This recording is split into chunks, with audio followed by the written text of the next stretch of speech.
Check the mic and make sure it sound right, boys.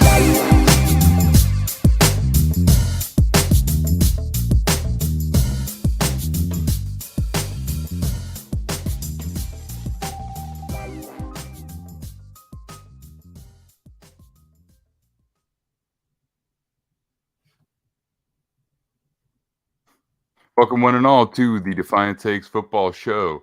I'm Max Dean. You can find me on Twitter at @TheMaxDean, and I am here with Nick Merriam at Nick with Sports on Twitter, our director of draft content and scouting. Whew, baby, it has been a week. We have had so much news over the past few days. Our last show was Monday, leading up to the very minute that the legal tampering period has started. We've gotten through the tampering period. We're into the official start of free agency, and we're back to recap everything that has happened to the very best of our abilities. Nick, how you doing today? Doing well. I mean, this is a fun week where we get to just react to crazy news stories for 4 straight days and figure out, how all this nonsense has been coming about over the last 3 months. Because although legal tampering periods with the signing start, we all know that this stuff really starts before that, but that's what it is. Right. So, I mean, otherwise, how could it happen so quickly, right? They are aware of the potential deals on the table. It's really just about teams finishing out their last slew of re-signings and extensions before free agency starts. And then once you get to the legal tampering, that's really just about finalization of agreements. And then once free agency actually starts, it's just about signing the contracts. So we've got so much. We're just going to roll through this division by division. So I think where better to start than the AFC East? We've got big news coming from yesterday, and it feels like how can we talk about anything aside from that as our intro to this? So, okay, the New York Jets are potentially getting Aaron Rodgers, because even at this point, it is not set in stone yet. He went on the Pat McAfee show yesterday. I did watch it live. Obviously, I had to.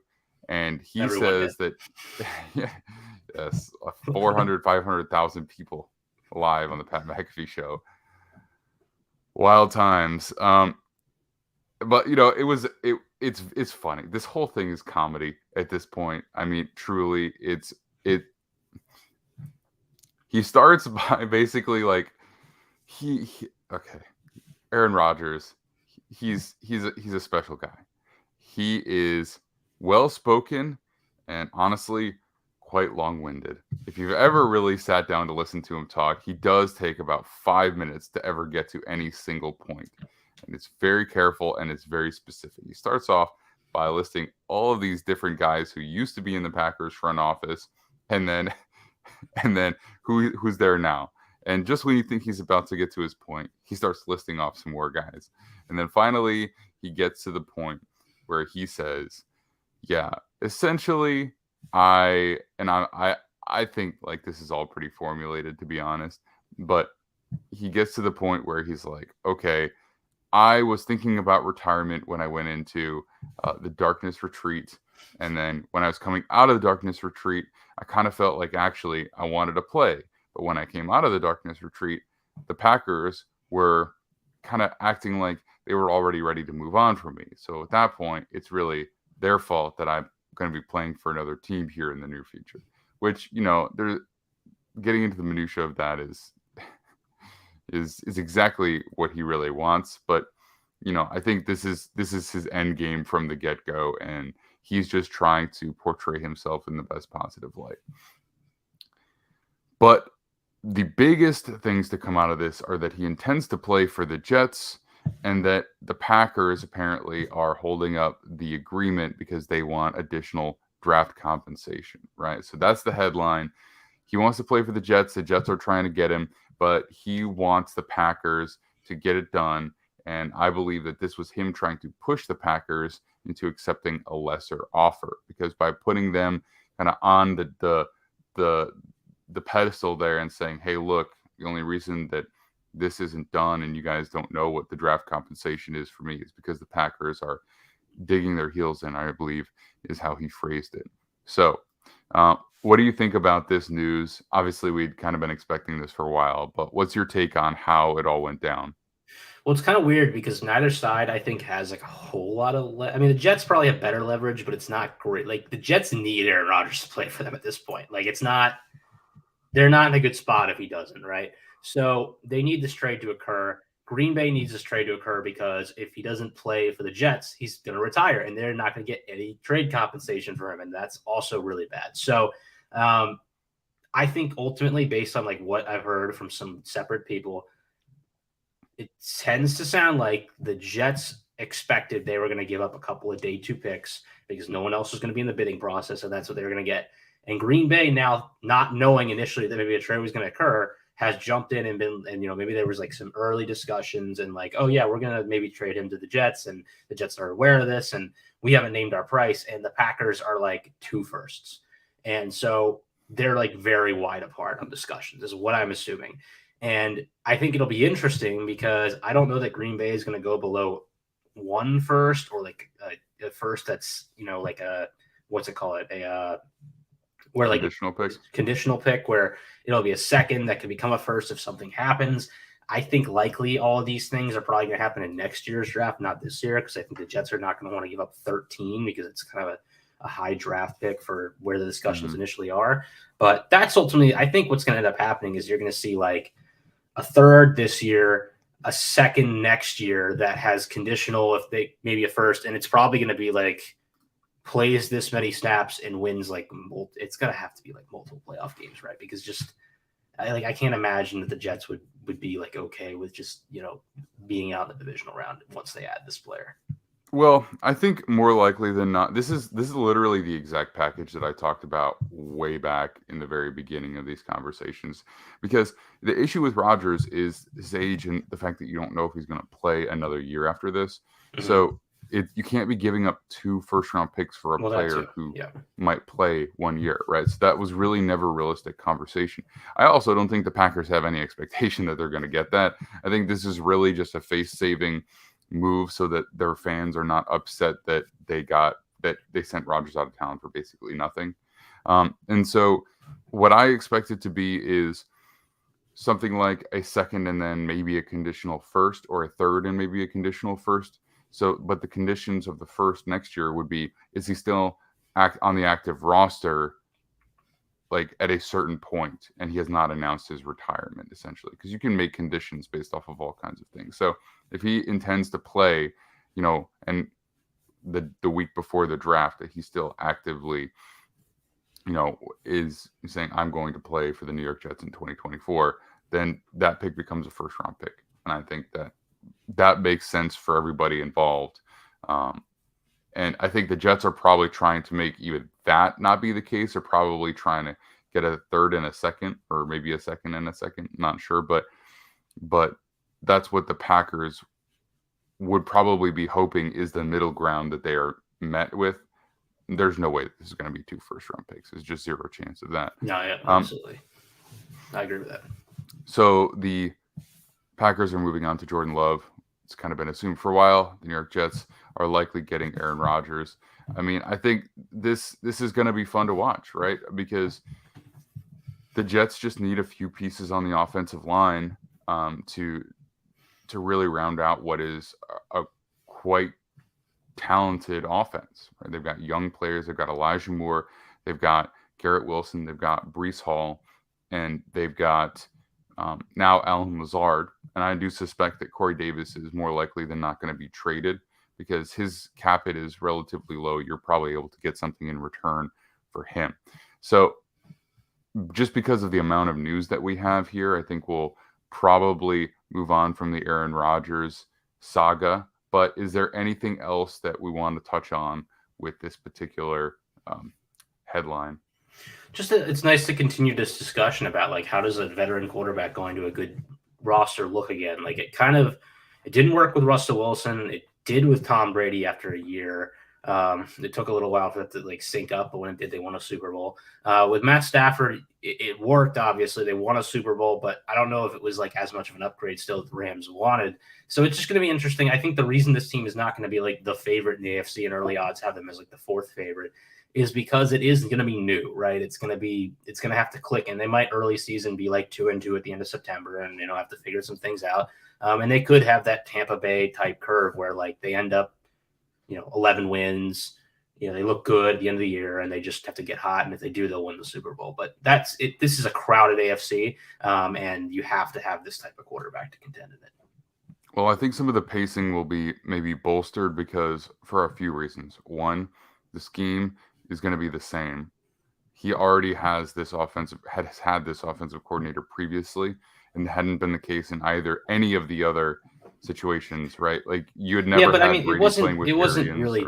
I think it was not much different though with Brady in Tampa than it was in New England. I think they ran like similar stuff. It was maybe more dumbed down. I think that the change of location and players honestly like play more of a part. And obviously with Wilson, like the scheme changes like killed him. But I don't, and that might be a special case because of the type of player Wilson is. But I do think, you have to work. I mean, we've seen this with Rodgers and the Packers when they have like new receiving cores like this year. Like it took a little while to watch him like get used to those players. This is a much better receiving core, so probably not that bad. But I do think there will be not necessarily growing pains, but like I don't think that the best Jets football is we played in September.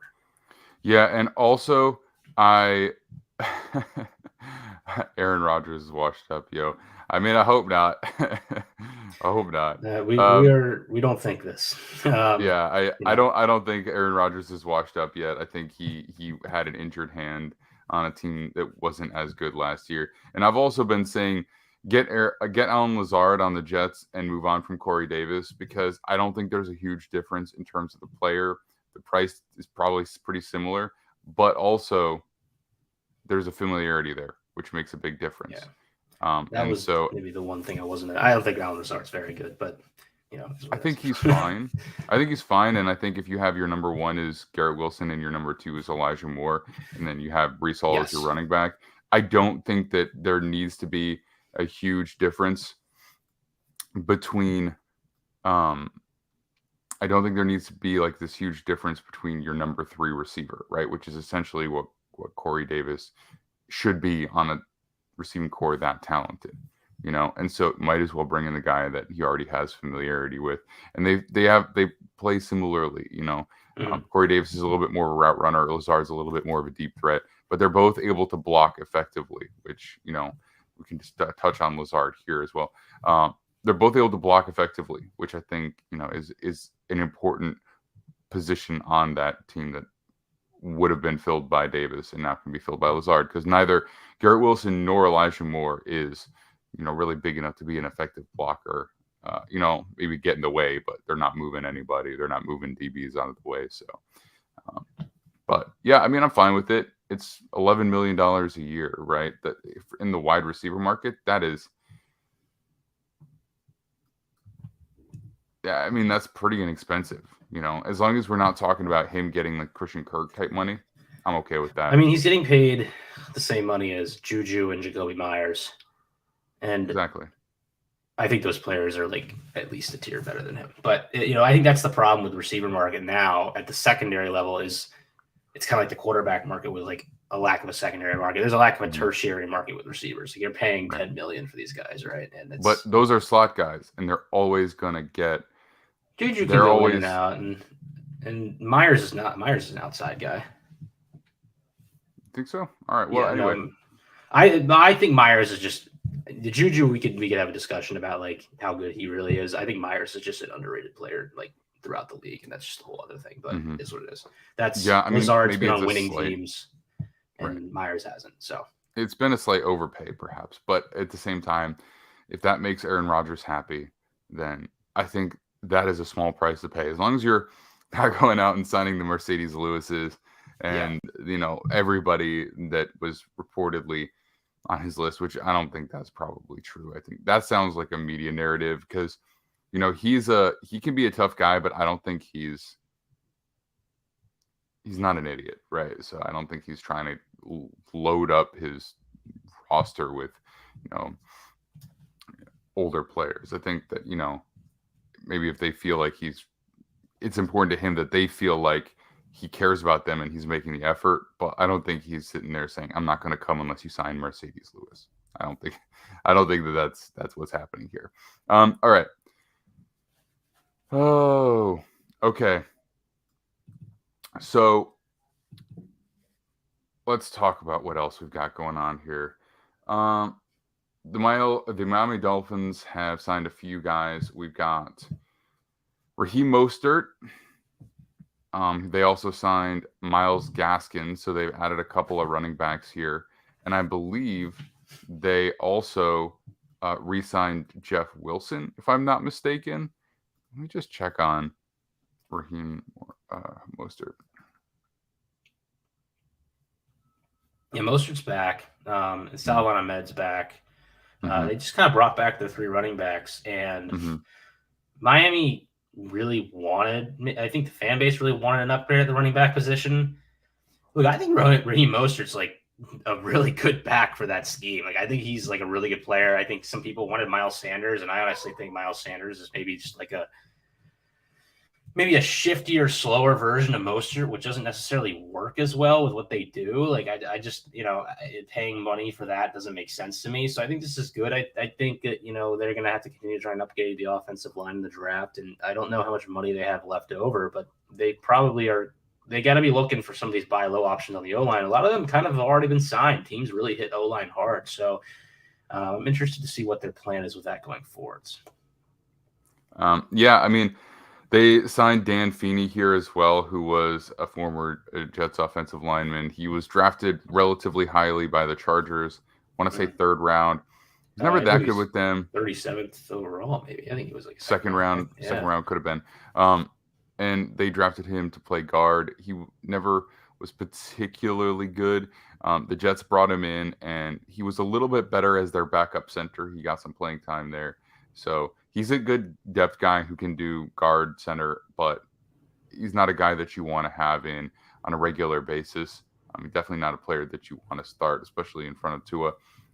So, the Dolphins, they've made all their big moves, and now they're kind of just finishing off that roster, rounding out the depth. They don't have high picks, so they kind of have to do all of this now in advance. New England has made a bunch of New England type signings. The big one would be Juju Smith-Schuster on a 3-year, $33 million deal. So that's something that we just talked about for a second. Now, this makes all the sense in the world. So this is, another guy who can play out of the slot, who can block effectively, and can be a pseudo move tight end type of player for them, and a red zone threat. It's like, this is such a Patriots type of player. And I think as long as he's not looking for, excessive money, this is exactly the kind of player that they want to bring in. I think it's a weird match, like Juju being in the Patriot way a little bit, but I guess it might work. I don't know. It's a little weird. I didn't expect it. They've brought in a lot of guys who you don't expect to fit, but just because it's so consistent there, it's like, Randy Moss, nobody expected that to work, right? But he's a player that they saw a fit for, and he fit right in, for a number of years and set records and was an incredible player. I'm not saying Juju's gonna, but I think at this point it's like kind of easy to fit anybody into the Patriot way, because it's just so established that if you go there, you're kind of aware of it. Like you're not in for a culture shock because you just know what to expect. Unless you're Darius Slay. I don't think that Darius Slay would even have a problem with the Patriot way. I just think he has a problem with Matt Patricia. Yeah. I just think he doesn't like Matt Patricia. He was saying some stuff on Twitter the other day. So, it is what it is. He probably won't go play for the Patriots in his career now at this point, but it's probably because of Matt Patricia, not because of Bill. Right. I think if Matt Patricia was not there, he'd probably have no issue, but I don't know. This one's interesting. James Robinson, 2 years, $8 million. This is not a good signing. You don't like the signing? No. I don't think it matters. Like, I think this is a nothing. Like, you can cut the guy who doesn't play well. I think I get caught up with James Robinson because I see this signing and I'm like, this is good. Like, this is the type of back the Patriots want. I just think that Ramondre Stevenson is like the Patriots back going forward. So I think he's really good, and I think they shouldn't try and change it up much. But in terms of insurance at the position, yeah, I think Robinson like fits that role well. He's just coming off of some injuries, and he's not a guy who's really stayed on the field a whole lot. And I think it's, this is effectively buy low. Like his guarantees are not, that high, and he's going to be. This is almost certainly this contract that you can just get out of after year one if he doesn't play well. But I think it's what I don't like about this, how this team continues to really emphasize continuing to add this position, because I don't think they need it, and I think it's just like they have so many other position groups that are not very good. Yeah, well, I mean, I would have, unless this deal is hilariously backloaded, $4 million for James Robinson is, I don't think it's good. I mean, the Jaguars gave him up for essentially nothing, and the Jets chose not to really play him at all. And they could have put a restricted free agent tender on him at any point, and they didn't even do that. You know what I mean? An original round restricted free agent tender, which for him is undrafted, it's like nothing. It's so inexpensive, and they elected not to do that. So, maybe he just didn't want to be there, but like this is a player who looks like his best years are long behind him, and with how inexpensive the running back market is, $4 million for this player, I think, is a mistake. They also signed former Bengals offensive tackle Riley Reif. So, I was talking about them potentially going out and getting Orlando Brown Jr. when we did his film review, because that just makes a lot of sense to me. He's a huge run blocking offensive tackle. They definitely need offensive line help, because I don't think they're bringing back Isaiah Wynn. But I guess Reif is fine for them. I think they could get better though. I think they need to get better. Yeah, and like Isaiah Wynn's going to be gone. He's not coming back. They're probably going to draft more at that position. I like Reif. I think he's a decent player. I think he's nice filling the spot for a year if you draft someone who needs to develop. I think this is kind of an under the radar signing that I think will help New England going forwards, but only if they have a plan going into the next year where they have some upside at tackle, because they just haven't really like done anything that seems concrete to me. Like it's just, we talked about this in the preview video. Like, what is the direction of that roster? Like, they have an identity, and that's defensive coaching, and it just, they're good at developing corners. I don't really know how that gets them where they need to be, but yeah. Speaking of secondary players, they're bringing back Jonathan Jones, and they're also signing Jabril Peppers to a 2-year deal as well. So, guys that fit, guys that have played well while they're there. But again, what's the upside here? I really don't know. All right, so do you have something else you want to say about the Bills? I think they're good players, and like for the Patriots, like it makes sense to bring them back. That's all. We can talk about the Bills.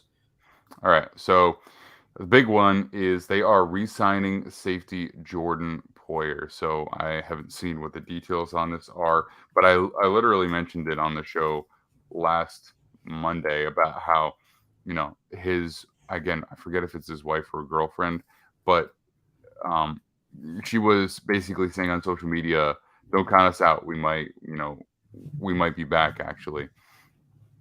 So it looks like they are re-signing him to a 2-year contract. I don't see any details on the finances yet. But again, he's an important player for them. He's been really good. He is the better of the two safeties, even though they both played exceptionally well. So bringing him back on a 2-year deal, I think that's as much about, consistency and the leadership as it is about the play. Because after 30, necessarily, you're not sure how long that'll last for. But I do think it's important to have some carryover there, even if they do have to start getting younger at some other positions. Yeah, and safety a position that less you see the drop off in the 30s because of the athleticism than say corner. So I see a lot of corners shift to safety. And I also think when you're the Bills and you have a good roster, like you kind of would rather draft a replacement before your guy leaves. So that's kind of what they've given themselves the opportunity to do here. With those all right. I don't know if we have any other Bills signings, but there's one I would like to talk about. Okay. Which one is that? Deontay Harty, who I think is like We do have this one. Okay. So this has been like a guy that I've just thought is a really good football player for a few years now in New Orleans. And I think the Saints always kind of have this gadget speed guy who they don't give the ball to a whole lot. And Hardy's really small. So that's probably part of it. But in this offense where the Bills just like want to chuck the ball downfield, he fits perfectly, and they love the jet sweep action type stuff too. This guy's going to score some like gadget touchdowns this year that are going to really help their offense out. I think this is like the type of receiver they needed to add. It's maybe a little more expensive than some Bills fans were hoping for. But I think the upside with this guy is really high. And I think, if it works out, it's going to be a nice buy low deal. And I think last year he was kind of hurt. He had an injury, I think, and he just never got used. The new kind of coaching staff in New Orleans. And his name's Deontay Harris. So that might be why some people don't realize who he is, but he changed his last name. I think this guy's got a lot of untapped potential still in the NFL.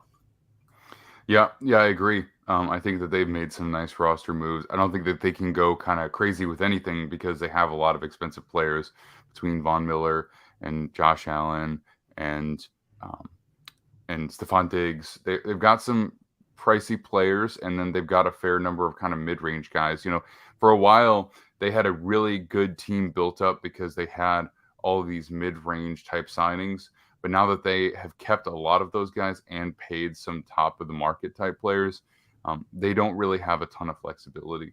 So they're going to need to get consistent play out of all their guys. You're going to need to hope that Von Miller is not hurt this year and he's able to get back to being the kind of player that he has been. And then, I think that we'll see probably a little bit of movement on the interior of the defensive line. I wouldn't be surprised to see them revisit that in the draft or potentially here with another mid-range signing. They are planning to tender restricted free agent corner Dane Jackson, which is an obvious move because he played well for them, especially when they've been missing a guy here or there. For a while, they were short Tre'Davious White, and Dane Jackson played well, especially down the stretch because he's been with them for a while. Okay. Next up, let's see. Oh, they're signing Kyle Allen as well. So I guess we can just include that in there, backup quarterback.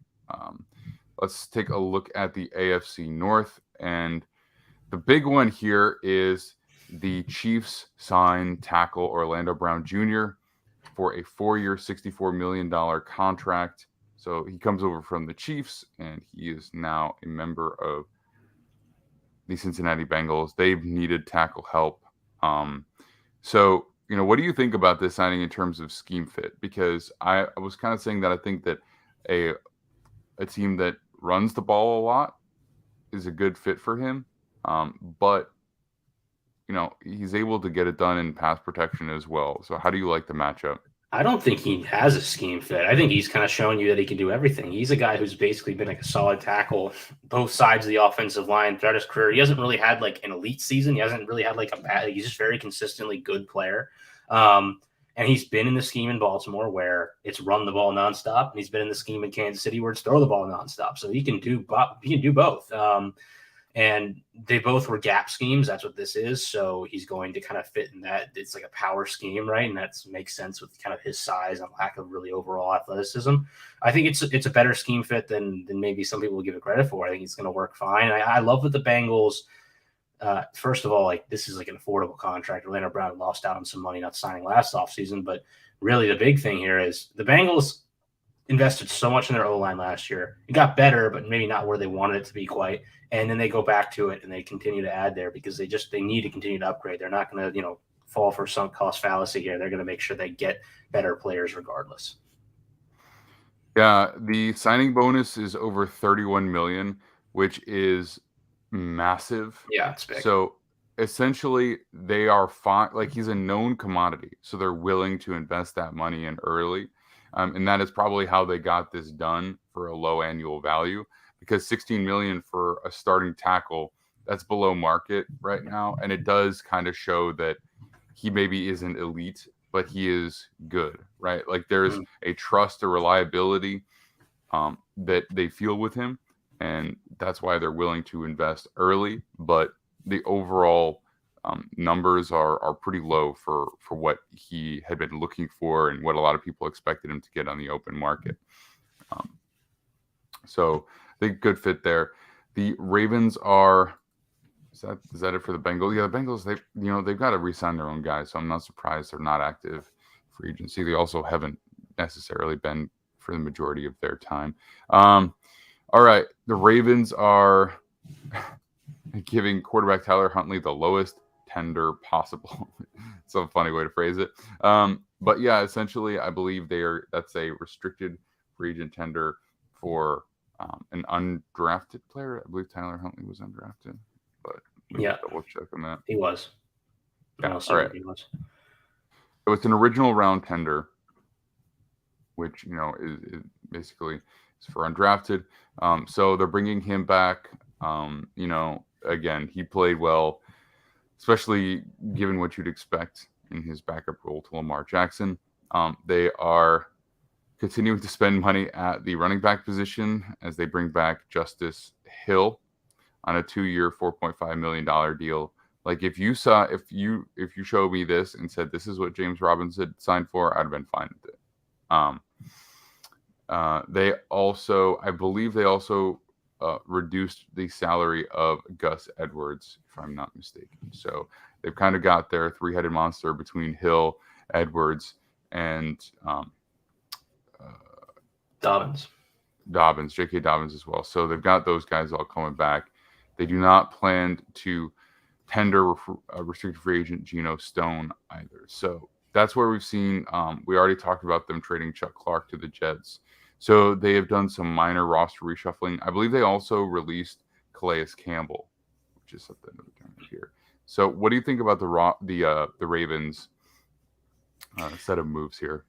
Seems like they're just cash strapped by the whole Lamar thing. Like they're trying to get a deal done clearly. And, this is not – I think the one thing we learned from them is I don't think this is a team that's going to draft Bijan Robinson. I think a lot of people have mocked it that way. I don't think their front office believes in that, first of all. But second of all, I don't think that, with the guys that they've retained now, having Dobbins healthy, using him as much as they did last year at the end of the year, despite maybe not being 100%, I think that they believe in that running back core and they're going to be fine. But I think the focus for them is clearly getting a deal done with Lamar. I don't know what it's going to look like. I don't know if they're going to get it done.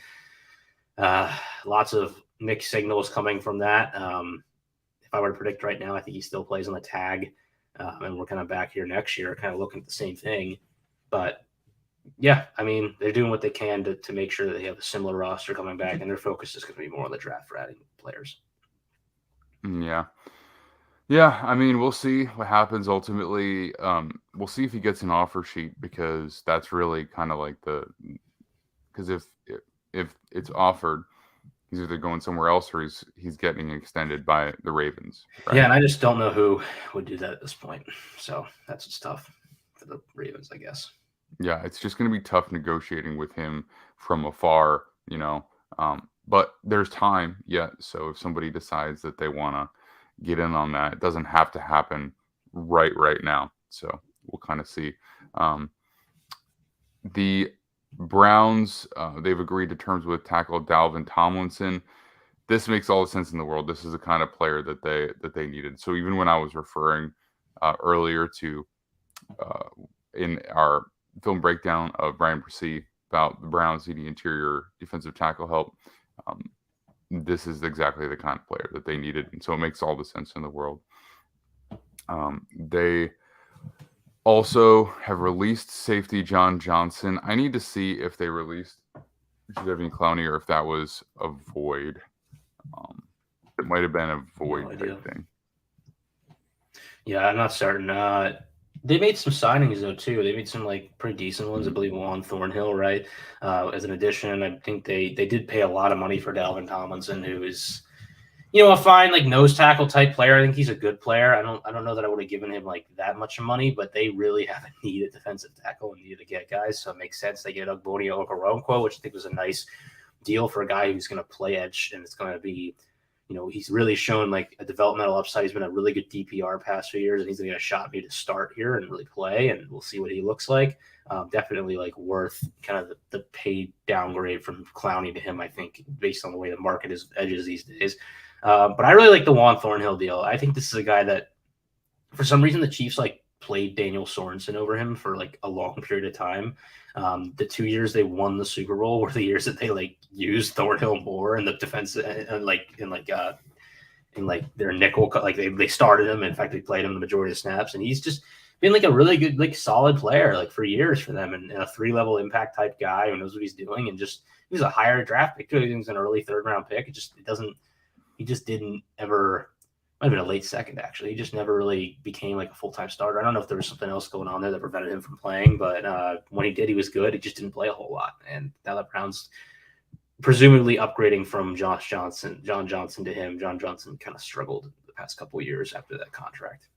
Yeah, he's also less expensive than John Johnson as well. Yeah. A little bit. And he was, I'm just looking it up. I don't think he was a second round. Yeah, he was second round, 63rd overall, so right at the back end of the second. And yeah, I think early on it was just there were some trust issues in coverage, and then he was able to grow and develop and become an important player for them as some of their other players moved on. So yeah, makes a lot of sense. And yeah, Dalvin Tomlinson is at 4 years. Basically $14.25 million per year, which is not inexpensive. Going rate for run stuffing nose tackles has been around $10 million per year, so they clearly view him as more than that. And I think he is to some extent. I think maybe not like much higher than maybe thought, but like it's the thing with him that I find fascinating. This is a guy who's actually made like a really good amount of money throughout his career and a pretty good payday with Minnesota after being with the Giants as like a 2nd round pick, and then now makes like another pretty good payday with the Browns, which was more than the Vikings deal. And he's not like a Pro Bowl player. Like he's a good player, but Maurice Hurst, if that just happened, that's a really good signing too for the Browns. I've always been a Maurice Hurst fan, a guy who had injuries last year, never really fully played for the Niners, but continues to crank out just productive season after productive season. Gets overlooked because he's a 5th round pick. So again, like they're adding at the defensive tackle position. They need to. They're probably going to keep drafting there as well. They just were absolutely gassed by the run game last year, and it killed their season effectively because they were talented. They just couldn't stop anybody. Yep, and after freeing up some cap space through a Deshaun Watson restructure, which was 100% expected, they were able to make some of these moves. And they also bring back Sione Takitaki on a 1-year deal, which makes a lot of sense too because they needed linebacker help. I think they were pretty hurt at that position last year, and they might still add to it, but to not, go into the draft completely devoid of anybody there other than Jeremiah Owusu-Koramoah is probably good for them. All right. The Steelers. So the Steelers are bringing back Larry Ogunjobi, which I think is a good fit for them. It's not an inexpensive deal, but ultimately it's less than you would have expected, because last year he was one of the better free agent defensive tackles on the market, and then he got a huge deal from the Bears, and then failed a test, physical fitness test, and just didn't end up signing that deal. Ogunjobi's a fine player. I don't know what he's done to get these deals, but he had a good year with the Browns and Bengals, I guess. And the Bengals were real. We went to the Super Bowl, so I guess it's what kind of helped. But this is much more stomachable than the Bears deal last year, which I believe was $39 million over 3 years. But still, like, I don't know. I think the Steelers would be better off drafting defensive tackle than paying Ogunjobi this money. He's not a guy who like plays 3 downs. He's kind of more of an early down like run defender who is like not the best run defender, but can add a little more as a pass rusher, which is like a weird thing in this league. You don't see a whole lot of, and maybe that like uniqueness is what gets him paid money, but not a full 3 down defensive tackle. They're going to be, they're developing DeMarvin Leal and guys like that. So they have some bodies. Cam Hayward's going to be there still, but Pittsburgh also is just really good at developing players. They might have identified this guy and just been like, yeah, we'll buy him at that price. And we think he's been at the price that he is, which is under $10 million a year. That it's, we just talked about it. This is slightly under market value for a player like that. And he has a little bit more versatility, even if he's not dominant in either one of the categories. So I think that this is a good fit for them. He played well for them last year.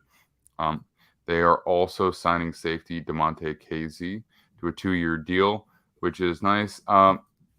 Cole Holcomb going to the Steelers on a 3-year deal because they just love linebackers. So how do you feel about Cole Holcomb coming over from the Commanders? It's a good signing. We still don't know what the price is, and that was like I remember seeing this immediately, and Commanders fans are very upset about him leaving because he's a solid player. He's a good Mike, really good athlete, struggles in coverage, but like in terms of defending the box and as a blitzer, like a really solid player who gets overlooked because he's a 5th-round pick. But he tested extremely well, and it's translated to that at least. And we get the 3-year deal, and it's like, all right, well, how much? Because apparently Washington wanted him back, but they weren't close on price. So I'm just like waiting on the price, and we have. This happened last year with someone else too, where I was like I need to see this price to know if I like it to let him go or not. I think it was like J.D. McKissick or Tim Sell or something, and they ended up getting McKissick. But then McKissick went back anyway. Yeah, then he went back, right? So like, why did fans get upset, right? But we don't know what the price is on this. So I my number for Holcomb would probably be like 7.5 a year, and that's like that would be the max, like not just guarantees, like the full maximum. So I don't know what the Steelers paid him, but I'm waiting on that because I want to see what he got. They also signed Nate Herbig to a 2-year deal. He's a guard who has center versatility as well. I like the signing for them. He's kind of a Steeler by nature. He has a younger brother who's coming out in the draft this year, I believe, but he was on the depth chart in Philly and released because their depth chart is just insane on the offensive line. Claimed off waivers by the Jets last year. Ended up playing quite a bit when Elijah Vera-Tucker was hurt. And he is not the greatest pass blocker, but he is good in the run game. Very physical. He has the nasty side that, Steelers like in their offensive linemen. So I think it's just a good fit there. I would imagine it's not a crazy deal. It might not even be a starter deal, even though he probably is a viable starter in the right scheme. Not necessarily an outside zone type of guard because it's not as effective at pulling, but again, fits better in power scheme, and I think he'll fit right in with the offensive line that they have there. Do you have any thoughts on Herbig or any of the other Steelers signings before we move on? Don't mind buying low on ex-Eagles offensive lineman. His younger brother is Nick Herbig at Wisconsin. I was just looking that up because I was wondering, apparently. So yep. Yep. He looks like he's going to be a good player too. Very different body types that they have. It's like the Sewells. Yeah. It's exactly the Sewells. Yeah. All right. I think that's it for the AFC North. So let's talk about the AFC South. Okay. So the Tampa Bay Buccaneers are trading right guard Shaq Mason to the Texans. The Bucs brought him in for almost nothing last year, and they're sending him away for almost nothing this year. So there is clearly a disparity in terms of how people view Shaq Mason outside of the league and how they view him inside of the league. And he's a fine player, but maybe they just don't see the upside as being there. Maybe they see him as limited in terms of what he can do in different schemes. I really don't know. But for a starting offensive lineman, the compensation in trades has been pretty low overall. Well, I think it's a couple things. I think he's older. He's had some injuries. He's not super old, but he's older. And the contract isn't massive, but it's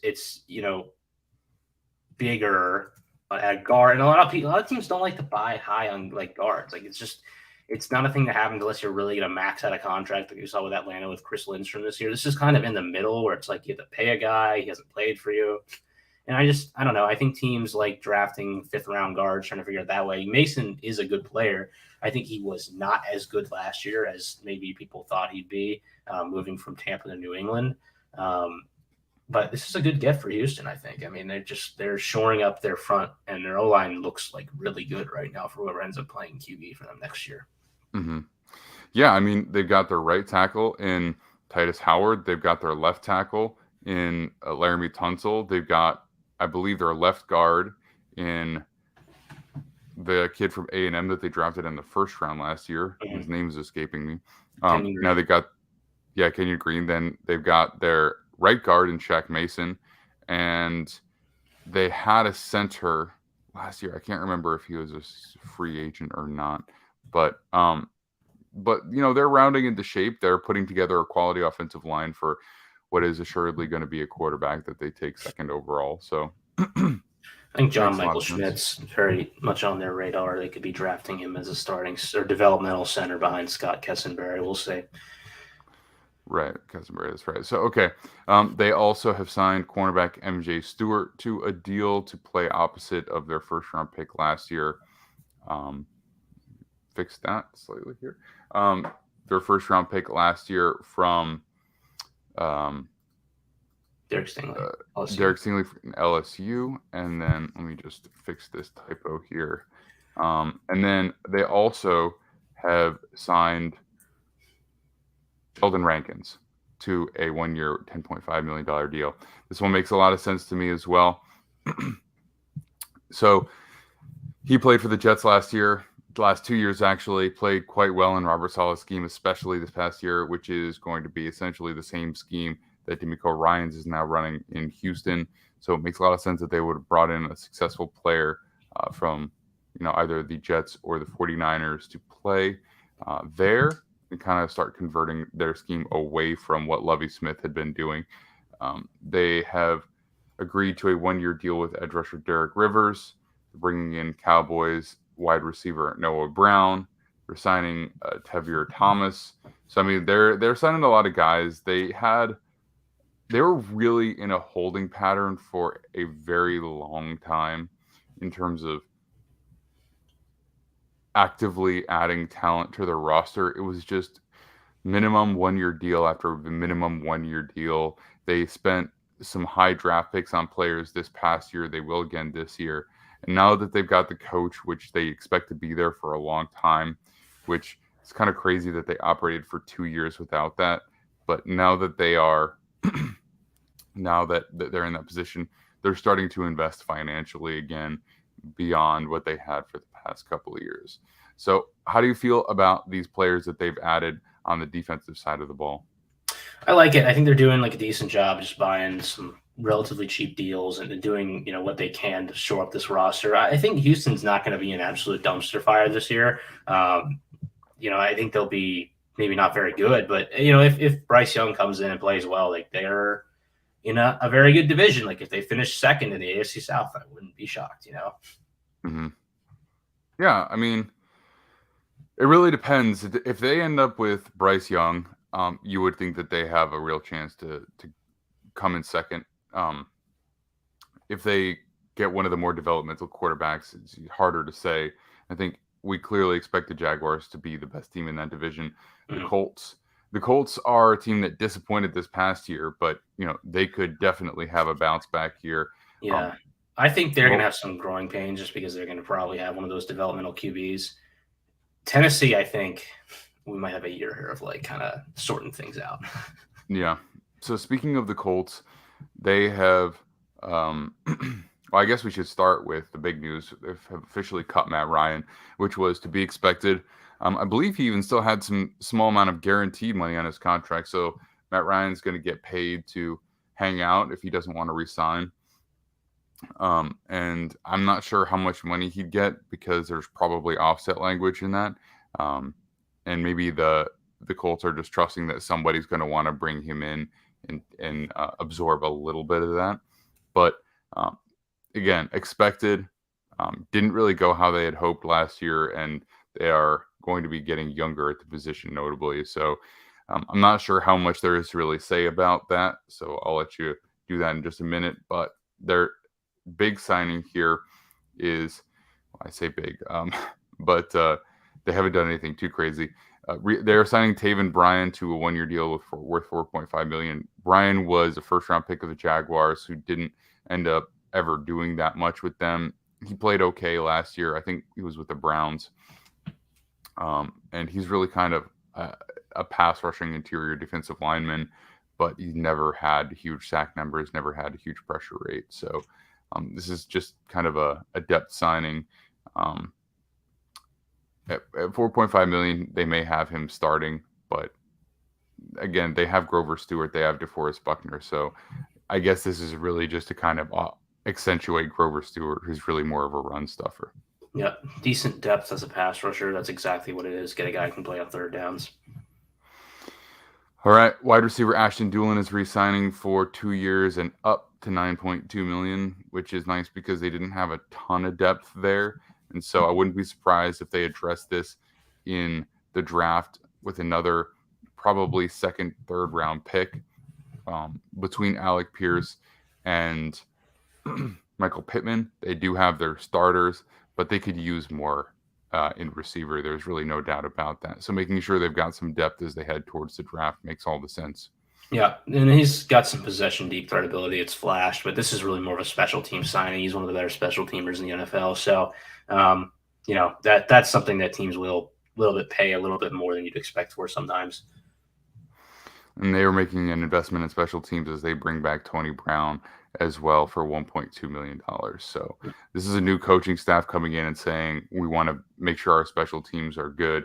I mean, it's funny because they actually won a game in no small part due to special teams last year in beating the Chiefs, which, again, some fluky plays, but if you can win in special teams, if you can win in that third phase, then you're going to get some games. I mean, the Patriots beat the Jets at the very end of that game and basically knocked the Jets out of the playoff contention at that point in all reality because of special teams as well. Mm-hmm. So, it's something that does impact the game more than people realize.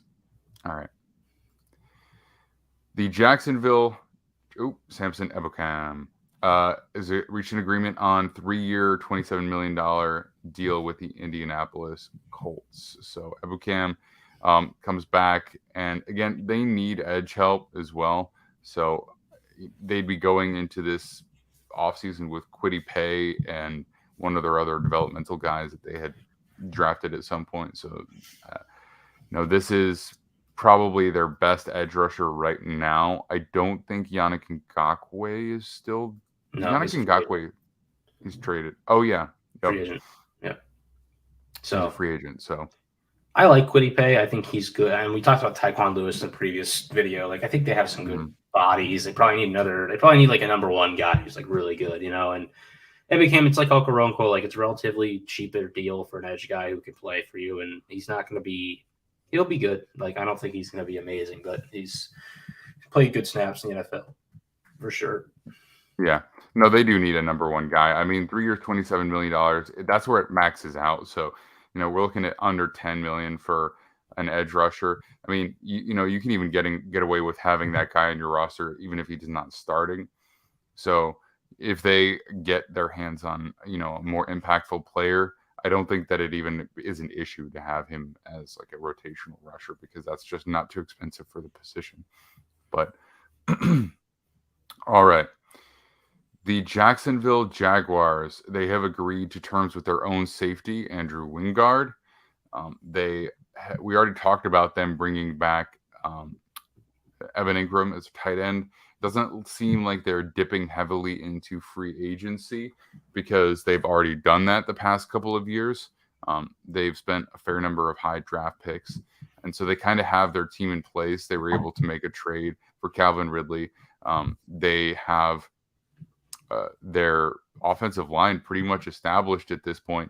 I think they're going to need a tackle after losing Juwan James. They may feel good about their developmental guy.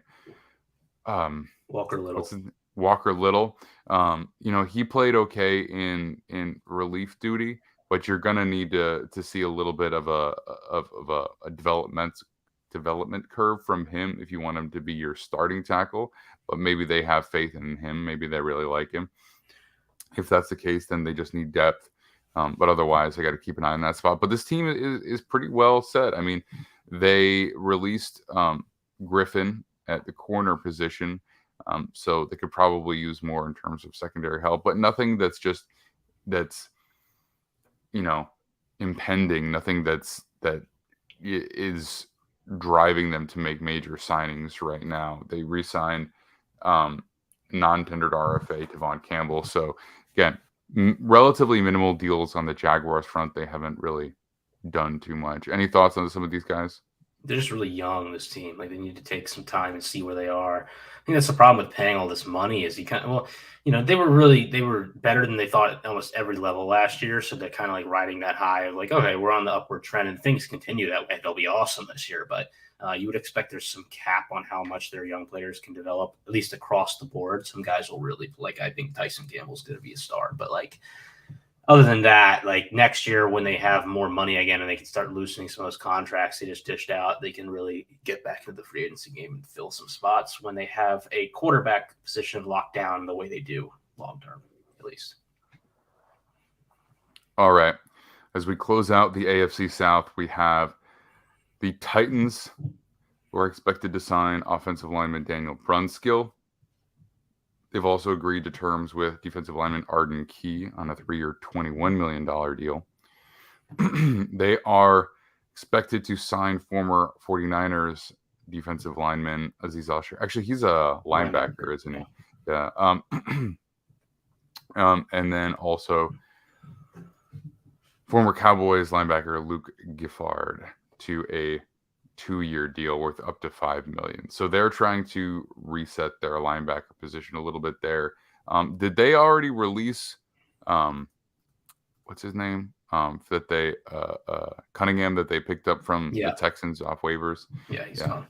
Yeah, that made a lot of sense too. And it was a decent pickup at the time, but he really is. He's one of those players who, like, he's a consistent tackler, but he just play action kills him.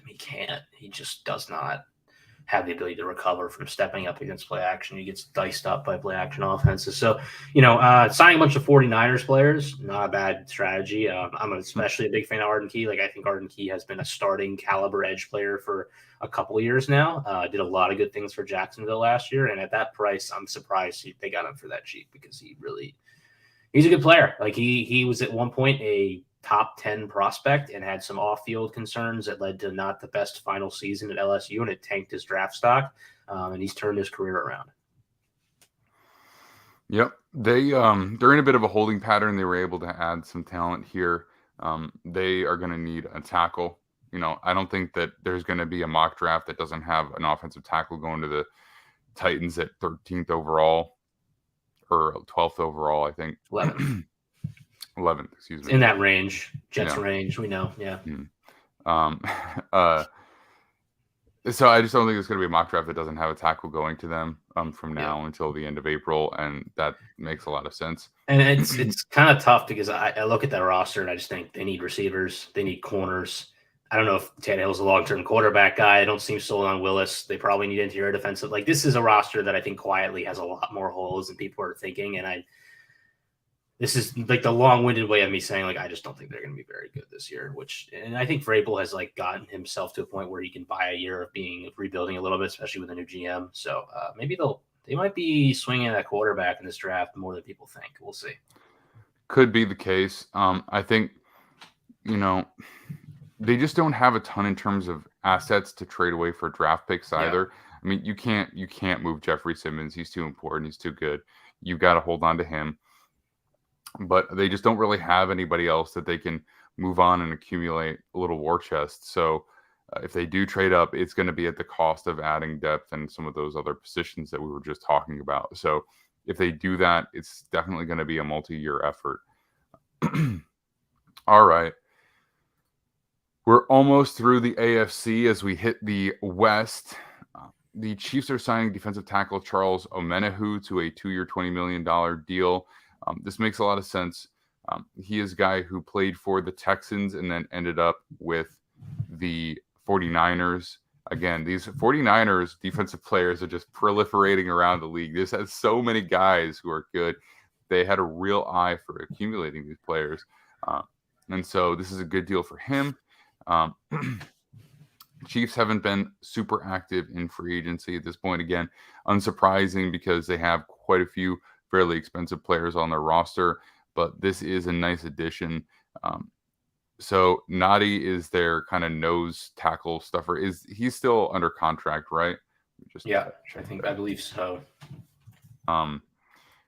So this again is their kind of rotational third down rusher. So makes a lot of sense. a lot to go along with Chris Jones. It says he signed a contract. I don't know if that was last year or this year. So Nani might be a free agent. Oh, wait a minute. I don't know. They lost Kalen Sanders. I do know that. And he's a guy who is also like another nose tackle type for the Chiefs that they use. They kind of rotated him and Nani last year. They'll be in they'll be looking for another, one of those 325 plus pound guys in the draft, I think, because they probably need to shore up depth there just in case. If Nadi is there and he gets injured, they need another guy. And if Nadi's not there, they just need a guy. So Menahu is more in that, like, Chris Jones rotates to edge, you put him down. It's a 3-tech to pass rush inside of him type player. Menahu's never really been a full-time player, but he's a very good rotational piece. Like, he's kind of like most of the defensive line we talked about in this video, except for he plays more inside. I think this whole Niners thing is really interesting because they're going to get so many comp picks, and I think all these players are like really nice rotational players.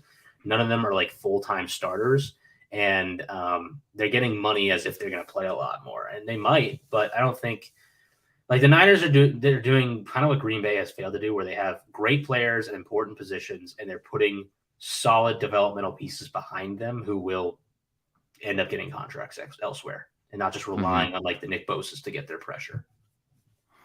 Yeah, it looks like Nadi is a free agent. So, yes, it is nice that they were able to add this. I wouldn't be surprised if Nadi goes back because he's been good for them. But again, you can also find run stuffing nose tackles in the draft as well. So it wouldn't be surprising if they end up revisiting that with a younger, less expensive player. All right. We've talked about this briefly here, but we can bring it back up again. The Raiders are signing Jacoby Myers to a 3-year, $33 million contract.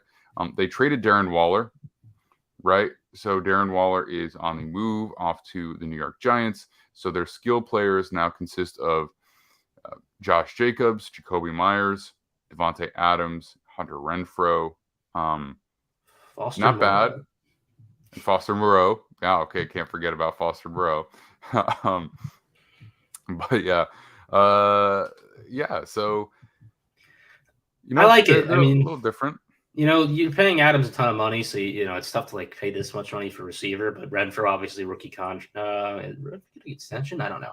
They're paying a lot of receiver. Extended. He is extended, so they're paying a lot of receiver. But I think with a new quarterback in Garoppolo, like you kind of want to surround him. I think they can invest in the O-line, the draft again, and just the defense might not be very good, but they're going to have to score points, and that's going to be their plan. And I don't hate it. I liked.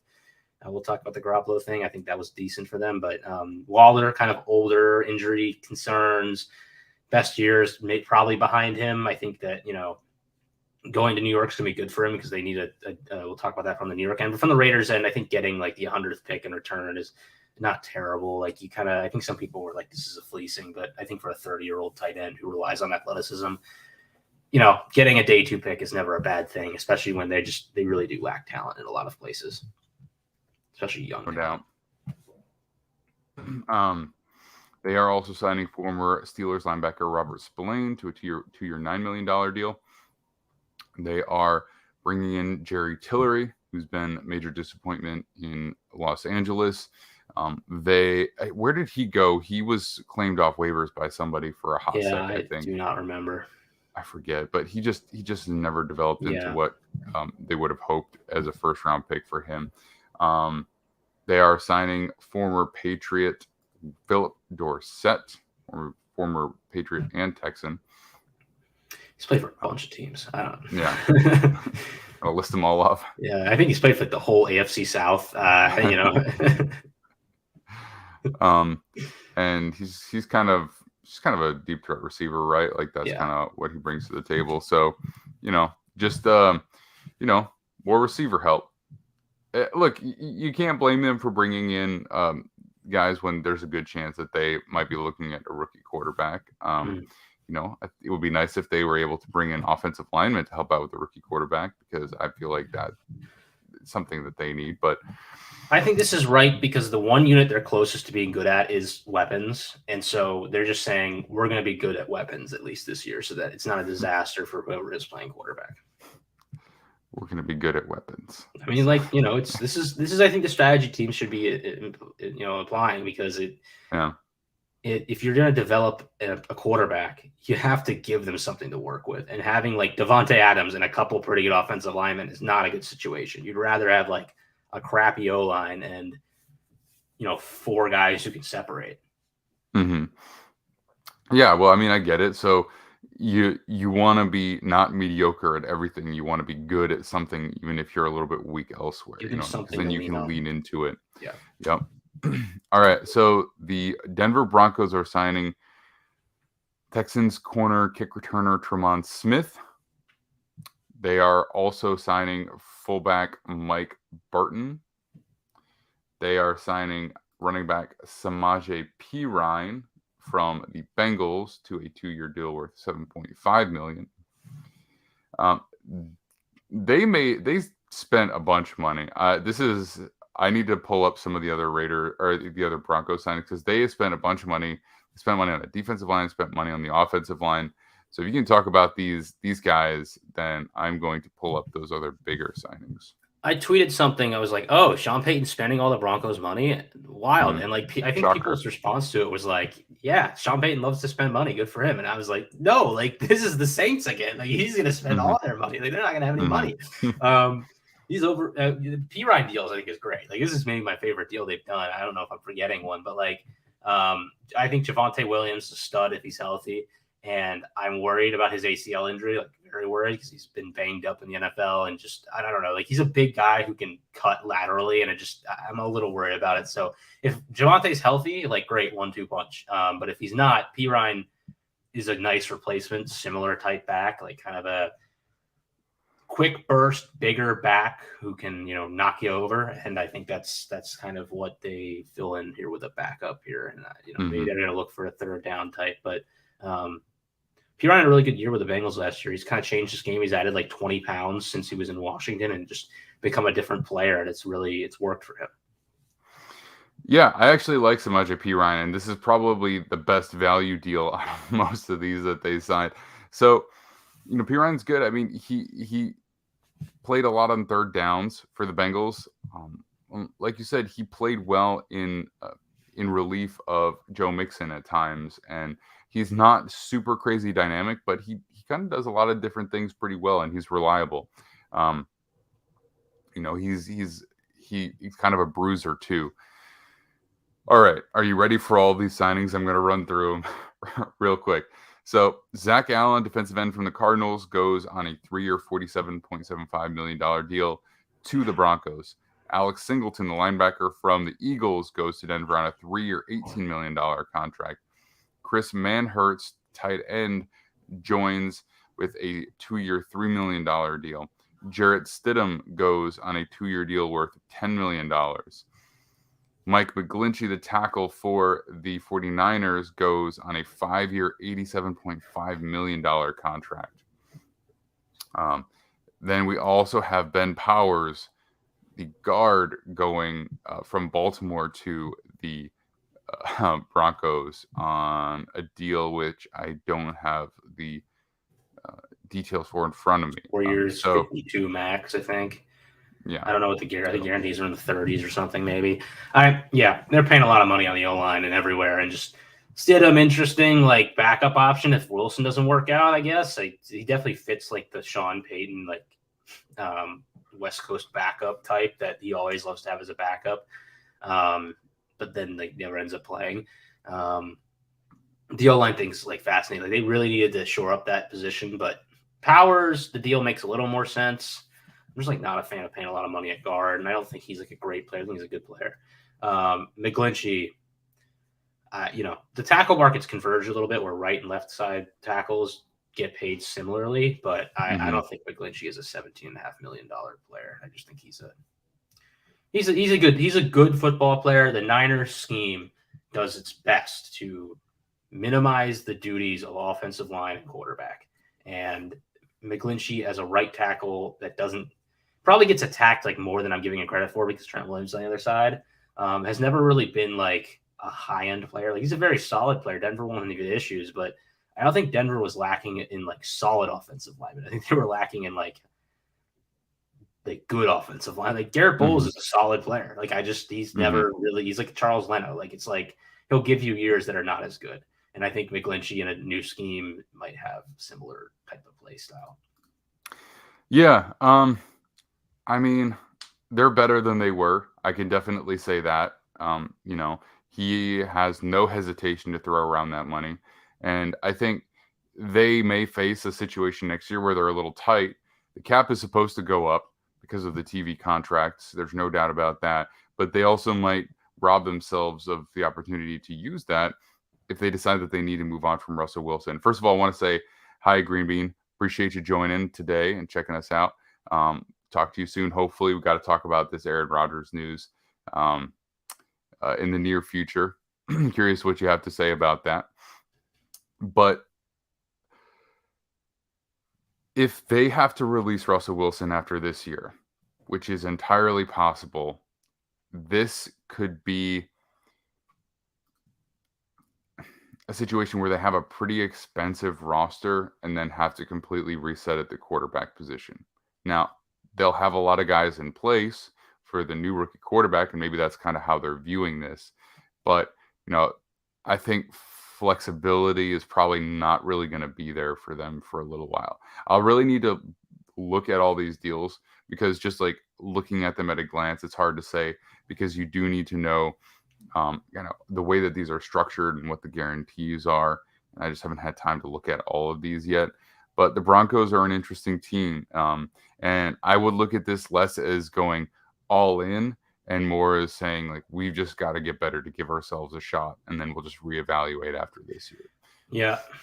Yeah. And whoever ends up, it's also like whoever ends up playing quarterback, if it's not Russ, they're probably drafting because of the money they're spending now. Will enter with a floor at offensive line that you can't be scared about, which is a good thing. And the Saints really invested draft capital in the interior offensive line when they were there. Peyton really cares about the position group, so it's not a shock. Yeah, they spent a lot of money at O-line in New Orleans over his tenure. All right, moving on to the Chargers. They have reached a 3-year deal with right tackle Trey Pipkins. So I guess they like Pipkins. I guess they're bringing him back to be their starting right tackle. I mean, they have their left tackle. They have guard, which they drafted in the first round last year. Then they had a tackle who they drafted later, I want to say the 5th round, who played pretty well for them when he was thrust into starting duty this past year. So I need to see how much they're investing into Trey Pipkins, but it kind of seemed like you would have expected, his name is escaping me right now, but you would have expected him to take over starting, but maybe they want to play him at guard, or maybe this deal isn't that big. What are your thoughts on the Chargers signing Trey Pipkins? I'm shocked that he and I forget either Stamped Heavy or whatever, and now it's Storm Norton. Like, they've kind of had this game going at right tackle for so long, and just, I don't know. It's interesting to me. I guess they like having a swing guy in Pipkins, and he can play. He doesn't really play left, but because Sawyer can play left now, maybe they'll try Sawyer at right. The Chargers' offensive line games have always been fascinating because they invest in the position group, and it still seems like they're not set there, despite adding good players in Zion Johnson and Rashawn Slater. Right. So, Jamari Sawyer, that's what I was trying to pull out of my butt there. But so I'm trying to look up this Trey Pipkins contract, 3-year, $21.75 million contract. So, it's actually probably just a backup tackle money, actually. So maybe they do envision Sawyer being the right tackle, or at least competing for the job. So it's not bad there. I mean, they do need depth, and Corey Linsley is still there for now, I believe. I don't think he's been released yet, but he hasn't played much for them. Let's double check.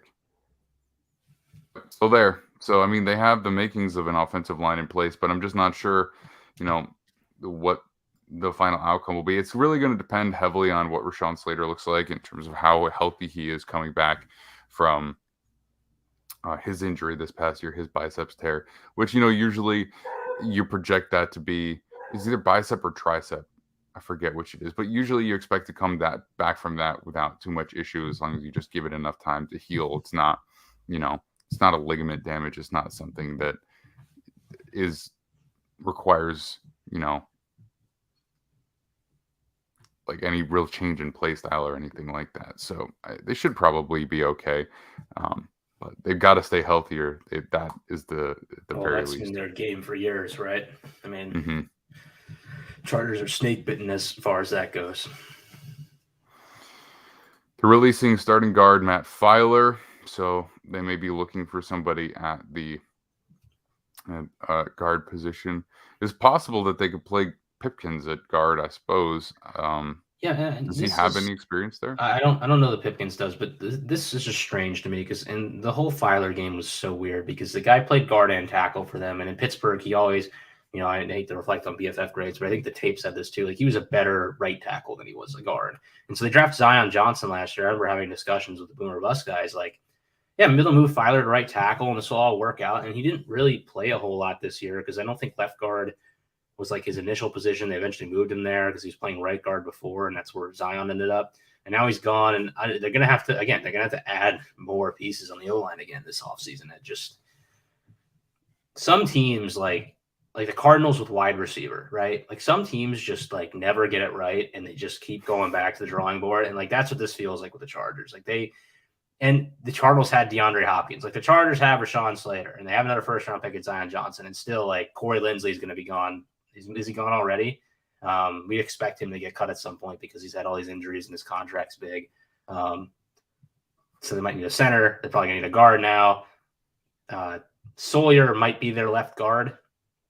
I don't, but it's just we're doing this. Like we're going to keep like paying guys and figuring it out, drafting high draft capital, and meanwhile they need a corner. They probably need linebackers. They probably need interior defensive line. They probably need more receivers now that their other guys are older and the contracts are expiring.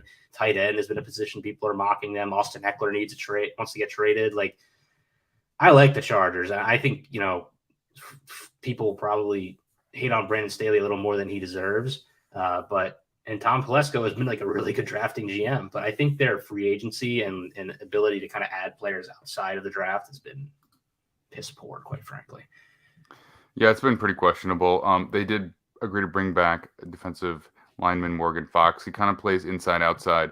This is one signing that I do like, depending on Yeah, I mean they don't have enough guys again at D tackle. Like they had Sebastian Joseph Day last year as an addition. He was like a fine player. Everyone thought they were going to draft early at that position. They didn't, so they're still kind of looking for a high end DT.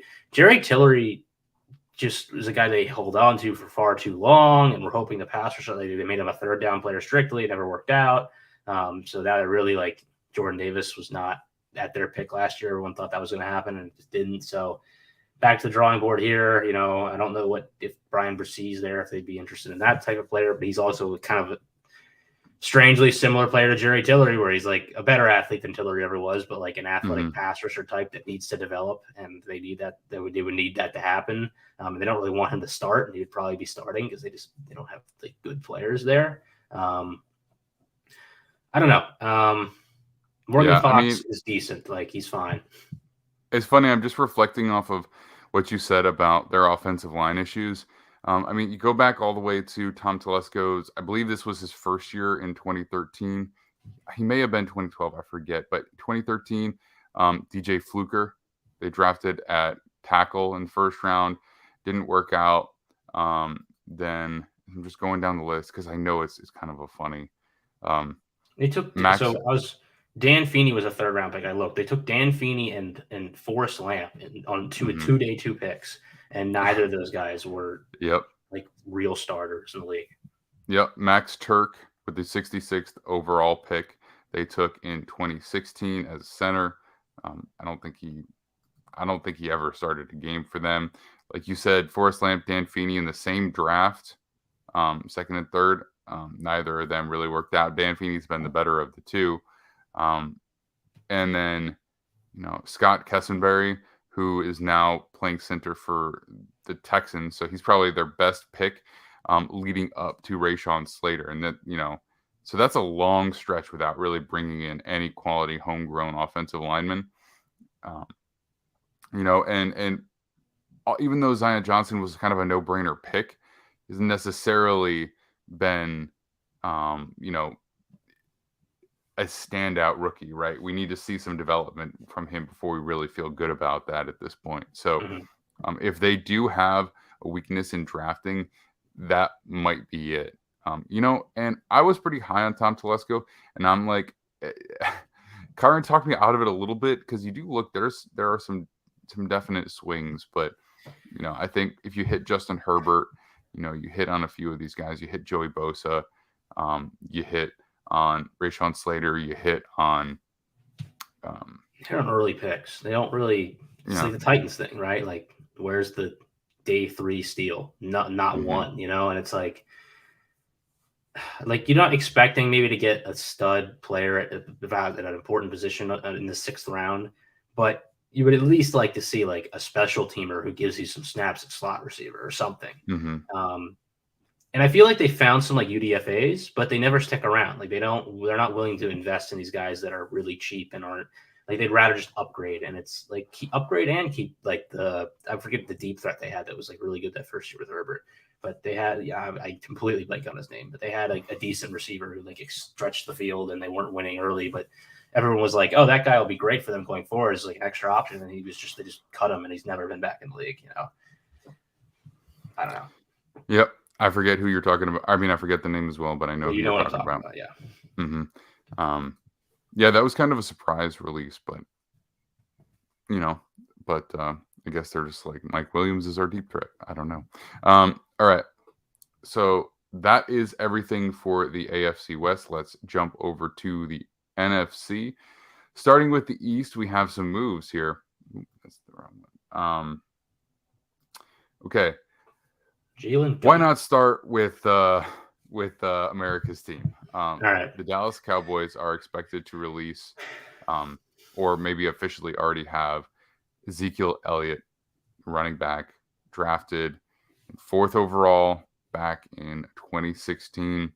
He had a storied run early, got a big extension, and just hasn't been the same guy. So this has been a long time coming. This was really the first year it was viable to release him because of his contract.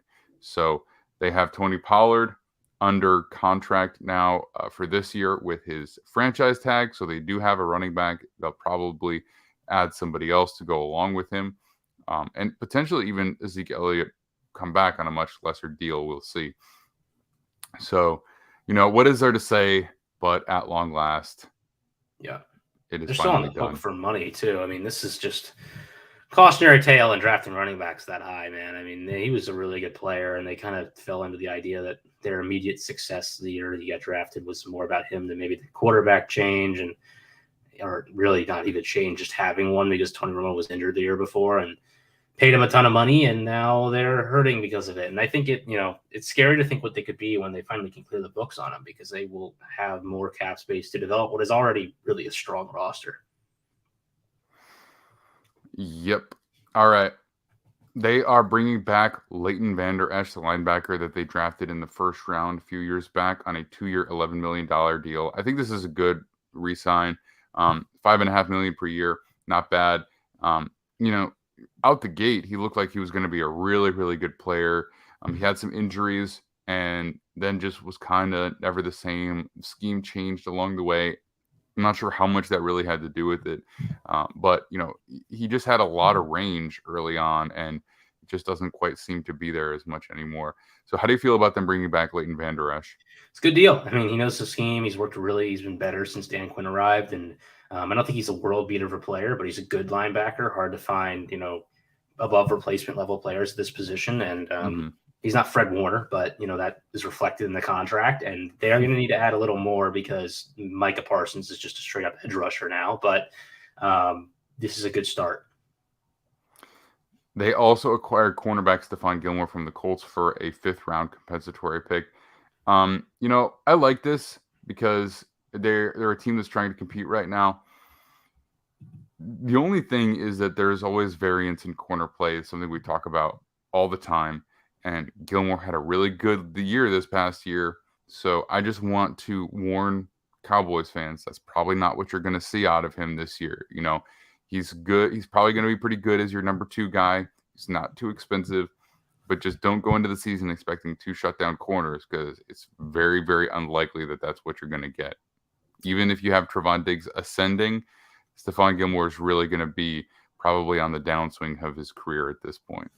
I don't know, man. He was good last year. Just Gilmore. I mean, the Colts defense was kind of relying on a few good players, and he was one of them. And they had a good year as a unit. And I'm terrified of this. I think that Dallas is, if they even get a good year out of him, like, look, the NFC East curse is real. Teams don't win this division back to back, and I'm like stupefied as to how the Eagles could possibly not win this division. But this is how, like, Dallas like turns into a really good corner duo, and just their defense is awesome. And this is such. I love this move. Like, it's just, I hate that I love this move, but here's a team that is good. The Eagles are excellent. How do you possibly like give yourself the ability to like be better than that team? And you just have to find cheap options and veteran talents. Like I think they were probably in on the Jalen Ramsey thing. They're probably in on the Odell thing, although it sounds like they might not be willing to shell out the money some other teams are. It's like you have to find these like good players who, if they give you a year of high-end play, like your 12-win ceiling could become 15 and you're a Super Bowl contender. And they already are, but it just adds to the possibilities for them. Mm-hmm. Yeah. They're a good roster, and I like this addition. It's a 5th round pick. Like, yeah, exactly. It's just, I just want to warn people that, history tells us that this is probably not going to be the same kind of performance back to back. All right. So a couple other deals here.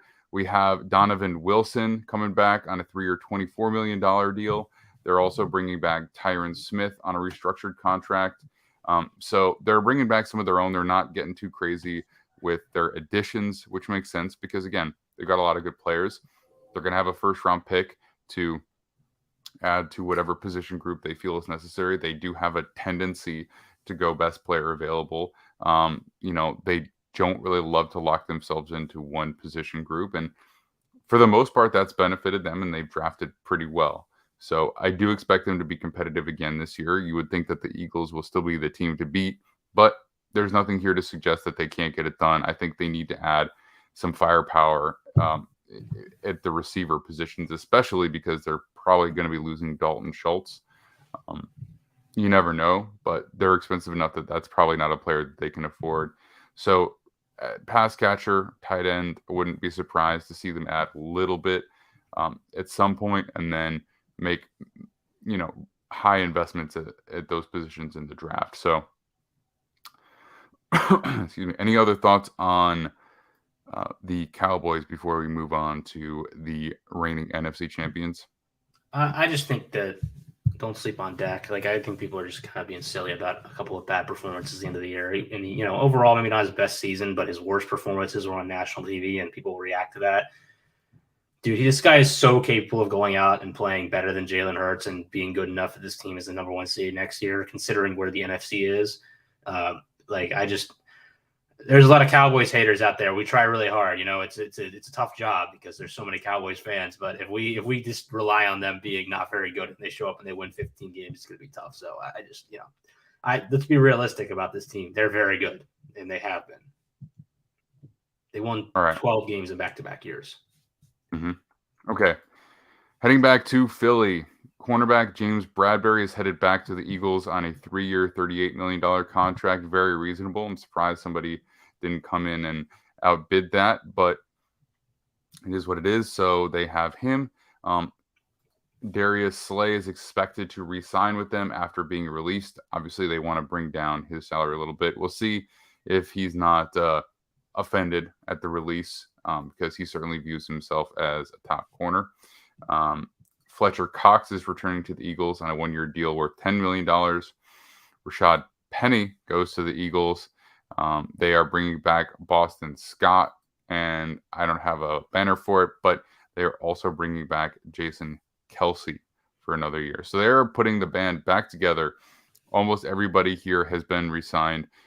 We'll see if Darius Slay is re-signed, because that's pretty much everybody. The only major guys they've lost are Javon Hargrave and Alex Singleton. I know that they are looking to bring back Kaiser White, linebackers. They didn't sign their linebackers. That's it. Which is shocking because I just don't that's think what they Alex do. Singleton is that good. I think he played Well, on a really Singleton, I good think, team. was already on the Broncos last year. They lost White and Edwards, I believe. Alex Singleton was Yeah. on the Broncos last year. Yeah. Um, TJ Edwards and Kaiser White were their linebackers. oh, So TJ both those Edwards. guys. And Edwards TJ is Edwards. like a really I'm good player. confused the Like, two. I think Edwards is really good. He didn't get a whole lot of money because he's kind of unproven in that he plays in this defense and isn't like a fantastic athlete, but it's par for the course with I just think Howie Roseman is a genius, and we've talked about it at length. Like the fact he's able to get all these guys back, it's a bunch of 1-year deals because they know they need to pay Hurts, and there's all this like I'm like thinking in my head like, okay, so they're not getting the Hurts contract done this offseason. It's not happening, but next year that the worst thing they'll do is dude, I wouldn't be shocked if they just like continue to pay their players and said, you know what, we're going to flip Hurts for picks and go get another quarterback. And just like, they're so smart with how they manage money. They're never unable to retain their elite players at literally every level of the field. And Hurts is really good, but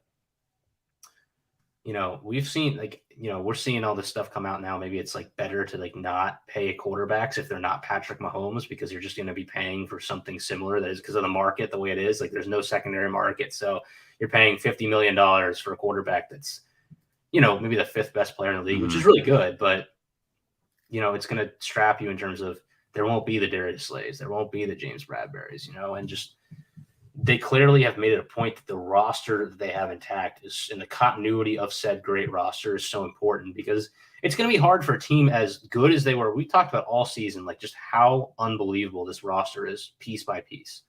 And it's all going to be back outside of slot corner, a defensive tackle, like things that they could address with 10 and 31 effectively in the first round. Running back.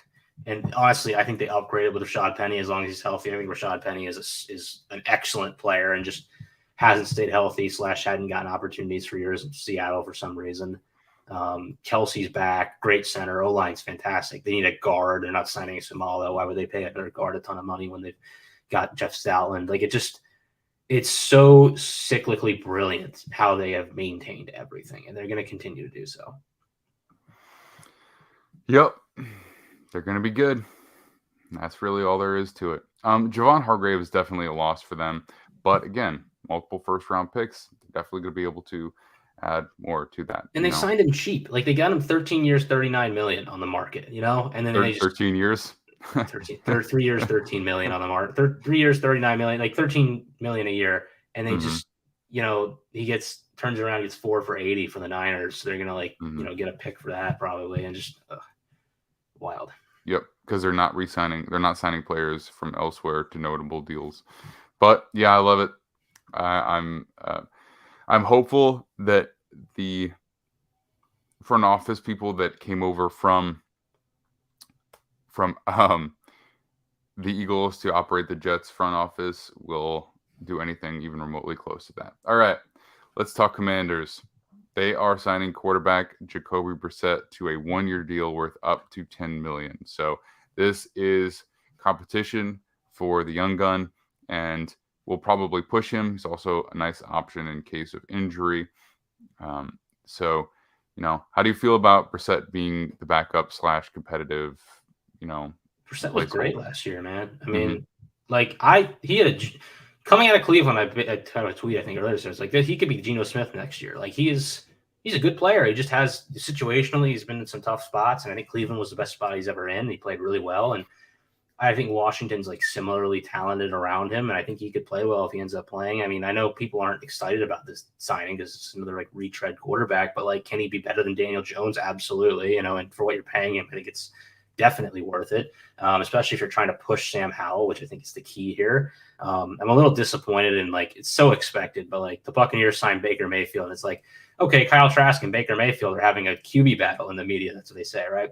And then Jacoby Brissett gets signed, and they're like, Jacoby Brissett has to be the presumed starter in Washington. It's like, no, please listen to what the coaches are saying. Not for $10 million. Like, come on, man. Like, if they didn't think, if Sam Howell was like a complete blinders up, they didn't think he was the guy, they'd be like in on Rodgers, they'd be in on Lamar, they'd be trying to trade up. You'd hear things about that. Like, this is the sign that you think it is. Like, it's, if you really like look, like the reason that they're buying this type of player and the reason they tried to re-sign Heineke, which was also a thing that they did earlier, that Heineke was apparently their first choice, which I think Brissett's better, so I'm good with this.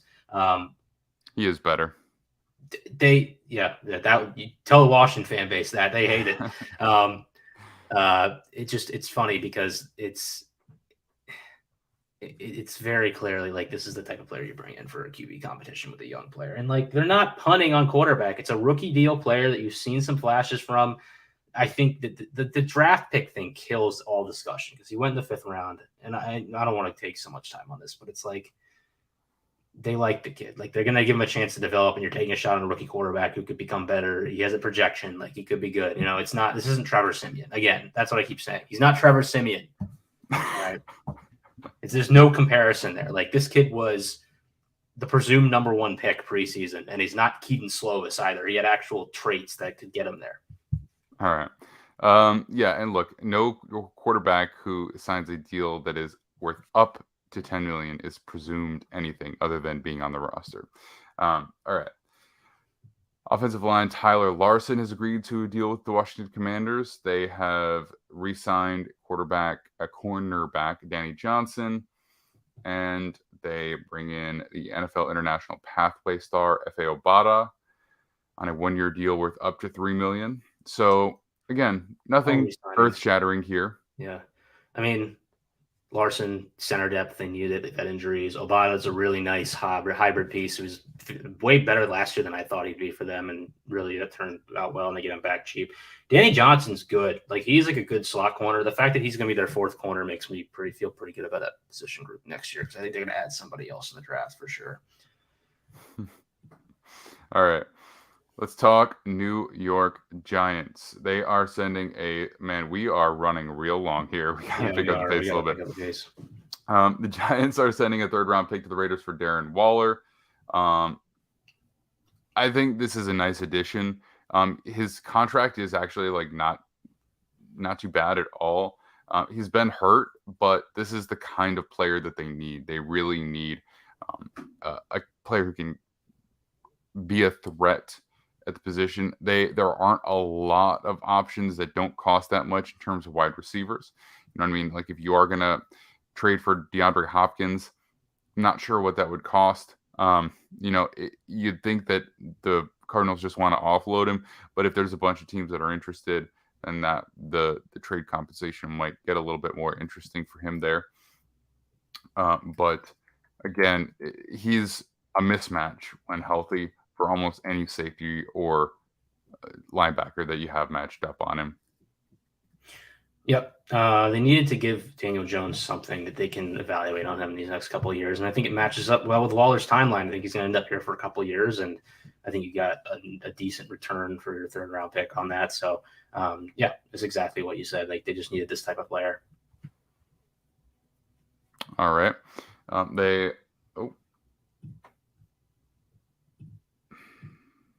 That's it for the Giants. All right, so Giants. All right, yep, didn't do a whole heck of a lot yet, but they've been focused on their own players. They re-signed Danny Jones and put the tag on Saquon, so not to be surprised. All right, NFC North.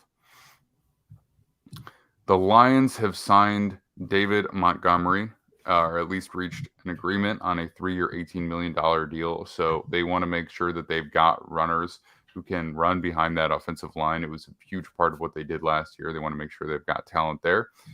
They are also re-signing defensive lineman John Kaminsky. They needed corner help, no doubt, so they have agreed to a $6 million deal with cornerback Emmanuel Mosley coming over from the 49ers.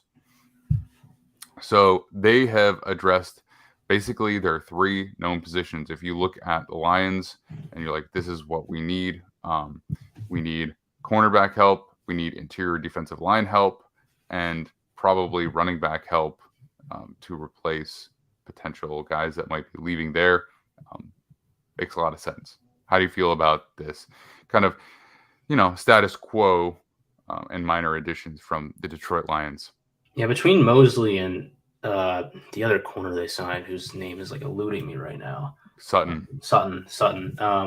Good signings. They need corners. I think they might draft a guy still. I think it's an important position group for them to get right. Makes sense. Sam Goodman might not agree with me because he's a big Lions guy, but I think Jamal Williams is better than David Montgomery. So I question that a little bit. David Montgomery's fine. I think there's a reason the Bears kind of turned to Khalil Herbert over him recently. He's just not, his athleticism doesn't quite translate to the field. But they get the most out of the running backs regardless because of who they have blocking up front. Let me look up here. I think Jamal Williams a free agent. He got signed. He's with the Saints. Okay. Yeah. All right. So I'm sure we would have popped that. Okay. So here's the thing. Jamal Williams has been a solid player. I just don't think that he is likely to repeat what he did this past season. So here's the thing. The response to that, I don't care about the touchdowns. Like I never even look at that. I think last year was like the payoff year. I've been a Jamal Williams guy for 4 years. I thought in Green Bay he was like good enough they could have re-signed him. Like he's just a consistent 4 yards a pop type guy behind gap scheme. He's just a very good downhill runner, gets into the hole, reads things correctly, and it's efficient. I've always been it's why he's good in the red zone, and they figured that out finally this year. It's like if you need him to get 2 yards, get 2 yards. 3-year deal worth $12 million, so $4 million a year, and then they're basically dropping $6 million a year for David Montgomery. I mean, yeah. I think you're trading a little bit of that leadership for a little bit of explosiveness in Montgomery. So, I mean, is it somewhat of a lateral move with slightly different stylistic, slightly different style as an athlete? I think, yeah, but I'm not going to be too upset about this. I don't think it's going to change the way that they play, the way their success. So I think we're nitpicking here a little bit. Yeah. All right. Talking about the Bears, they are signing former Titans defensive tackle DeMarcus Walker to a 2-year deal worth about $14 million. I'm not for $7 million a year. Okay. PJ Walker agrees to sign with the Bears. They are adding running back and special teamer Travis Homer to the roster as well. Good special team. He is. So, I mean, need those guys, especially when you're young and developing. So that's why. I feel like there's another move here that There's a bunch of moves here for the Bears, man. They've been spending all sorts of money. I'm not thinking of them off the top of my head either. But Walker is more of an edge guy. I don't really understand the Walker thing either. I get some teams who like him. He's been given some money. So, interesting. But the Bears have Nate Davis as an addition, I believe. They gave him $30 million over 3 years, maxed out. If he hits the max out, it's $3 million. So he's a good player. Again, I think a little overrated. Like he always used to get all pro votes from the Titans beat writer, which I thought was hilarious because it's, that was a clear like leaning type thing. But Davis is an upgrade for them. They needed the interior offensive line. They like to run the ball. He comes from a system that likes to run the ball. They're going to be doing that. And I think that's great. Great stuff. Great for them. That was a nice cheap deal, especially with Ben Powers making how much money he got. What else? So here's a couple of others. They spent quite a bit at linebacker. They brought in TJ Edwards, who we were just talking about from the Philadelphia Eagles. They also spent a bunch of money on Tremaine Edmonds. So this is I saw an awesome. Sorry, Bears fans. I don't love this signing. It's a lot of money. Yeah, it's a lot of money for. I don't like that money for any linebacker person. Like I just think it's a lot for that, and I think this market's propped up by edge players. Real difference maker. Like, you gotta be a real difference maker. It's a bet on potential. So like the Edwards deal is awesome because it's so cheap, and I think he's a good player. But I saw like a meme that was like it's like my parents at age 23, it's like, let's get married. And it's like Tremaine Edmonds at age 23. I'm in my 4th season in the NFL. Like, the reason he's like, everyone loves this guy is because he's effectively a college prospect who's played 4 years in the NFL. Like he was so young when he got drafted that he still got like another contract amount of time to develop into his best possible player. I mean, which that's all well and good. But the other question is, it was his best year by far. as a pro last year, Yeah, right? yeah. And you always worry a little bit when someone makes a huge leap in their contract here. The other thing is that if you develop slowly in college, it's kind of understandable, right? You're not a full-time athlete. You usually have other responsibilities. You know what I mean? A lot of these guys don't necessarily have the amount of NIL money coming in that they can just, literally just be full-time athlete and have access to the best of everything. When you're a first-round pick and you have 4 years, so how many did they decline his fifth-year option? I don't remember. It would have been 2017 draft. So 2017 to 2021, they must have taken it because he would be a free agent this year. Yeah. So Yeah. So 5 years in the NFL. It Yeah. took him 5 years to become the player that he is now. And that's with the best of everything. Training staffs, access to, dietitians, being a full-time student of the game. So it's just like this, I think this is a mistake. I really think that this is a mistake. And I would just say philosophically, like my thing, I said you're bad, and that's like it's what the Raiders did years back when they had a bunch of money and they paid like Nick Kwiatkowski and that kid from the Rams whose name Corey Littleton, right? Like you have all this money, you have all these holes, and your focus was paying 2 linebackers. Like I'm not a fan of that personally, but yeah, 4 years, $72 million. it's a lot. Yep, it's a lot. $50 million guaranteed. Okay. Must be nice. All right, let's move along here. The Vikings have agreed to terms with Byron Murphy, corner from the Cardinals, on a 2-year, $22 million deal. They have also agreed to a 2-year, $7 million contract with Alexander Mattison to stay on the team as a running back. They're expected to re-sign quarterback Nick Mullins, and they have reached an agreement with All-Pro long snapper Andrew DePaula. All right, I need to check if we already talked about all the releases, so these are some of their additions here. And yeah, please forgive us if we have missed anybody. Obviously, it's a ton of news. I'll try and take a look at the rundown real quick to see if there's anybody that we need to retouch on. But any notes here? I mean, Byron Murphy would be the big one, and then the question of, do you think Alexander Mattison is worth $3.5 million a year? Yeah, I mean, I think he is in terms of just like he's a good Dalvin replacement. I think Dalvin will be gone, but the Murphy thing's interesting because he's not quite a Flores scheme fit. He's more of what the Vikings used to be scheme fit, and I like him. I think he's a good player. I think they got a good deal on him. I'm interested in what direction they're going in defensively because I really thought Flores was going to shake some things up, and that doesn't seem to point us in that direction. But we'll see. All right. So that is going to do it. So we got the Bears, Vikings, Lions, Packers. Yeah, the Packers. What the Packers? Anything. Yeah, they haven't done anything yet. Yeah, I was going to say like because of Aaron Rodgers holdover. Maybe we'll talk about Jordan Love in our episode. Like it's we have all off season to talk about that. All right, NFC South. Miles Sanders has agreed to a 4-year deal worth $25 million with the Panthers. I seem to like Miles Sanders more than you guys do, so that's a lot of money.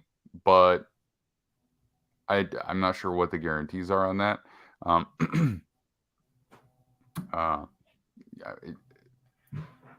you good with this? Or I think like there's a reason you saw his jump in production last year. Like their offense was awesome, and he took advantage of it. Like he's a good player. Like don't get me wrong, he's a really good athlete. Carolina's done a good job of scheming the run game up. I don't think that he's a transformative running back player that you give like a ton of money. This isn't a ton of money as is, but he is getting more than some of the other players we've talked about, and I don't think he's like a tier better than any of these other guys. But I don't know. It's a running back deal. It is what it is. All right. Well, I also like so they still have Cordell Patterson on, or no, that's the Falcons. That's the Falcons. Yeah. Yep. Okay, so they needed running back help, so that makes sense. I think he's an explosive player, so I like that. Here's an interesting one.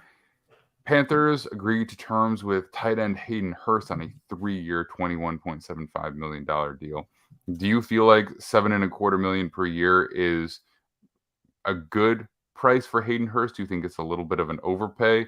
I mean, we've seen him take a pretty long time to develop into a decent tight end, which he was with the Bengals last year. But, I mean, do you feel like a rookie quarterback is going to be able to come in and use him effectively? Do you think that they just wanted to have at least something quality there? Because we've known they've needed tight end help for a while. Yeah, I don't dislike it. I don't think he's not a transformative player. I think they're just trying to like fill spots for whoever ends up playing QB. They need weapons in general, and I think maybe paying a tight end who's more middling than paying a receiver who's more middling is more cost effective. Just because tight ends are cheaper, and you can draft receivers. But this isn't. I really have like no feelings on this contract. I'm just like, all right, sure. Like you got Hayden Hurst. He's gonna catch some seam routes for touchdowns this year, probably. So per Dove Kleiman, just want to throw this out there. Updated numbers for Juju's contract with the Patriots look like it's more of a 3-year deal for $22.5 million with quite a few incentives included. So it is a bit less than we had originally heard and kind of assumed. So probably a little bit more understandable contract when you see that. Yeah. Andy Dalton's going to the Panthers on a 2-year deal worth $11 million. So he is, he's now the backup to projected first overall pick, which is likely going to be, I think at this point, we're kind of leaning towards CJ Stroud, but we'll see. Still rumblings about Richardson. There's always going to be talk about Bryce Young going there. But Andy Dalton is now the backup. Good guy for the rookie to lean on. Guy that can come in and spot start if necessary. So I think this is a good deal, especially for $5.5 million a year. Not bad at all. Yeah, I mean, it's funny that he goes from Chicago. I guess there was some teams in between here, but ends up going to Carolina now to be, after the trade from Chicago, to be the guy that bridges to their quarterback. I have a feeling this opens up more possibilities of like a developmental type that they take at 1, because I just think Dalton is good enough to like keep things afloat. But this makes sense. I mean, it's the type of guy you want to bring in when you're in this position for sure. I mean, he has similar play style to Anthony Richardson, so it makes a lot of sense. All right. They've agreed to terms in Carolina with defensive tackle Deshaun Williams. They're officially releasing offensive lineman Pat Elflein. Shocker.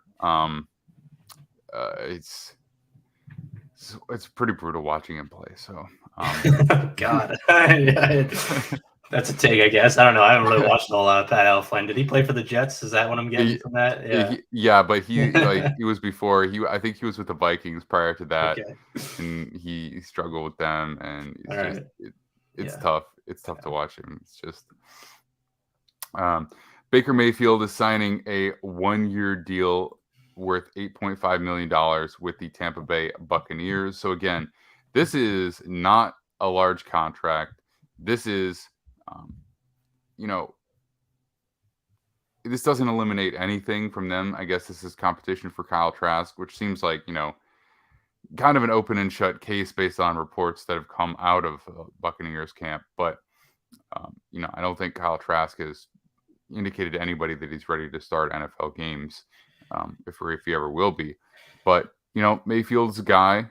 This is a lower deal than I think what most people expected him to sign, coming off of some quality performances in Los Angeles. How do you feel about this? Yeah, I think if we're like talking about the Ritters and the Trasks and the Howells of the world, I think the Trask is like the least likely guy to start. And I know we're hearing things now about how he might, but I've heard leading up 2 years, I got Florida State people who are connected with Tampa, and I have heard that the Trask development has not gone fantastic. So I don't know. I don't know where they're pulling that from. Maybe they just were hoping when they drafted him around Brady that he'd be ready, but I don't know. I personally think this is the most likely veteran amongst these 3 teams that I think is going to start. And Baker has not handled himself public relations wise well, but no, he's not. I think he's a good quarterback still. And I think Cleveland really jumped the gun on, a season where he plays with a hurt shoulder, and, they needed to upgrade and decided to sell their resources for 3 years for a guy who still hasn't really played well either. So, I mean, maybe it goes well for them, but I think Baker's market value was hurt quite a bit by the way Cleveland treated him as well as himself. I think it's not all him. Yeah, playing through the injury really affected his value as well because he was coming off of a good year prior to that. And it's like it was a mess last year. The year prior in Cleveland, it was a mess throughout the entire offseason leading up to this year. And I don't want to say it was a mess there this year because they just didn't have their starting quarterback. But it still feels they're really going to have to prove it there because a brief stint of success, you need more than that for a franchise that's had a lot of dysfunction. Same with the Jets, though, this past year. Like, their quarterback wasn't good. There's a lot of things that look good on the team, but they're going to need a little bit of sustained success before we start really buying in. There's reason to be optimistic. There's also reasons to question.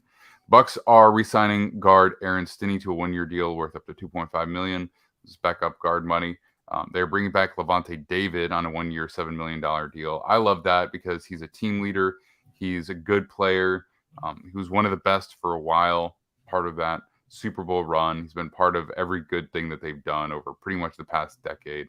So I like that he's still there.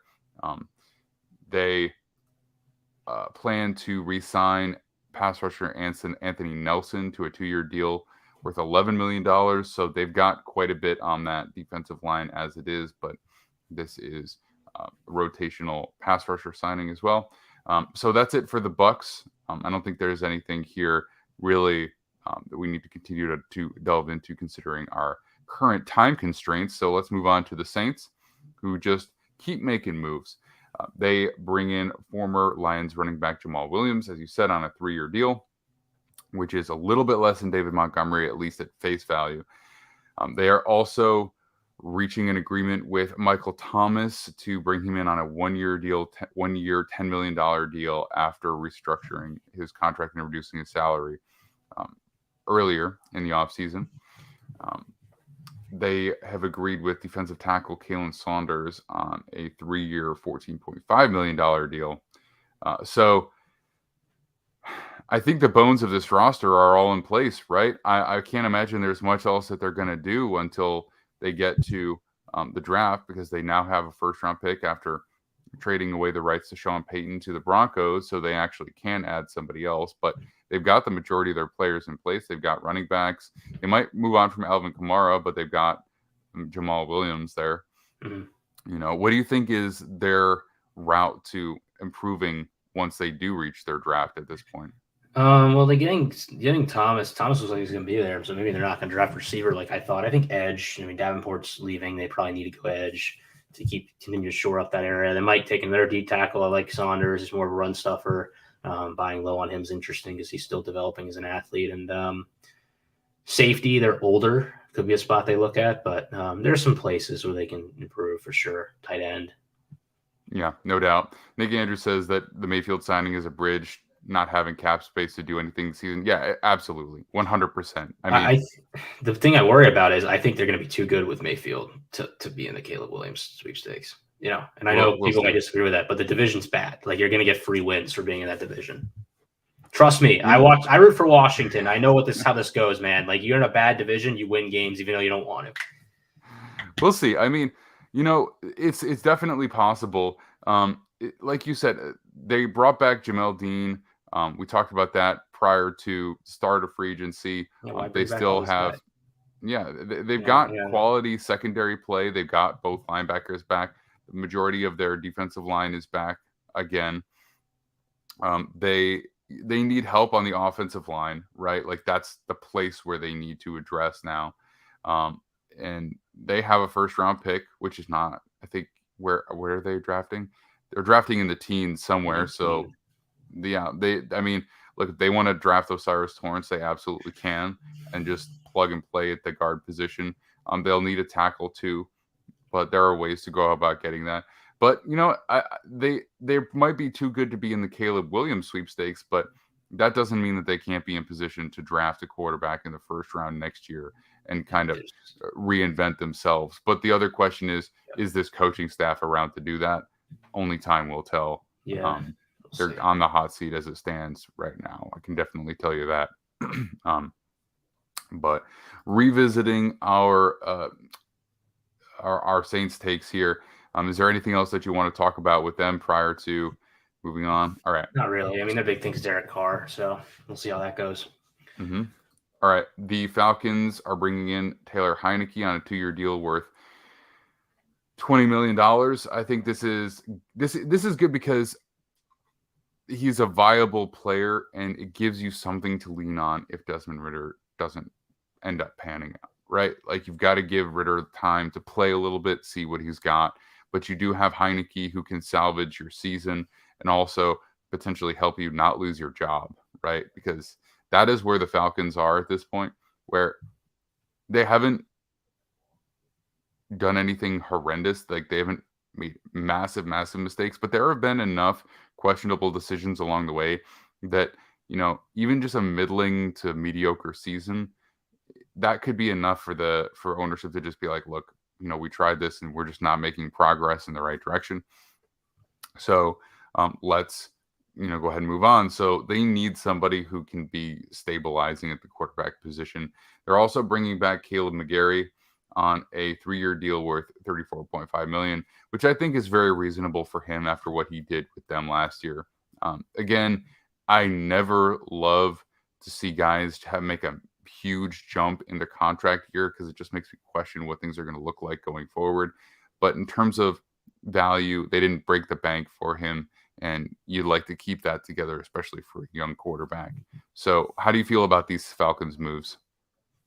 McGarry deal's great. Jesse Bates, who I don't know if we have on here, it's a move we kind of knew was coming for a while, and they spent top of the safety market. So we'll see how that goes. I think that'll go. He's gonna be a good player. I don't know. Safety's such a cheap position these days. I don't know if I love buying top end of the market, especially on a free agent anymore. But he's a good player, and that secondary is looking very strong. So all of a sudden, Heineke is. I hate to tell Falcons fans this, but I think he's very similar to Marcus Mariota, and I think that's. I don't know. I don't know if people want to watch more of him. So I would be very much hoping that Desmond Ridder wins that quarterback battle if I were a Falcons fan. I think he plays with a different attitude than Marcus Mariota. Yes, I agree with that. He plays harder than Mariota, but he's also not as athletic, which is, there's some trade-offs, Yeah. Yep. So you'll get a little bit of a different inflection, but similar type of player. All right. And Bates got a 4-year contract worth $64 million. And so big money going to Bates. He's a good player. Probably had to overpay a little bit to get him in a market where he was clearly the best safety available. Look, the Falcons just needed to get better at places. They really did. And after addressing tight end and wide receiver in back-to-back years, their defense just needed help. This does make me suspect they're not going to spend a first-round pick on a corner.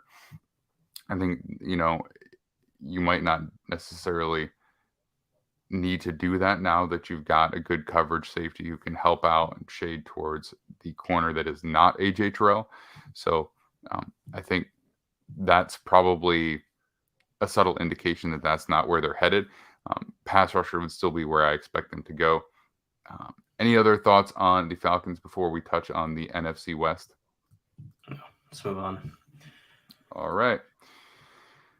Cardinals are bringing back guard Will Hernandez for a 2-year, $9 million contract. They're also signing Hjalte Froholt to a 2-year deal for their offensive lineman.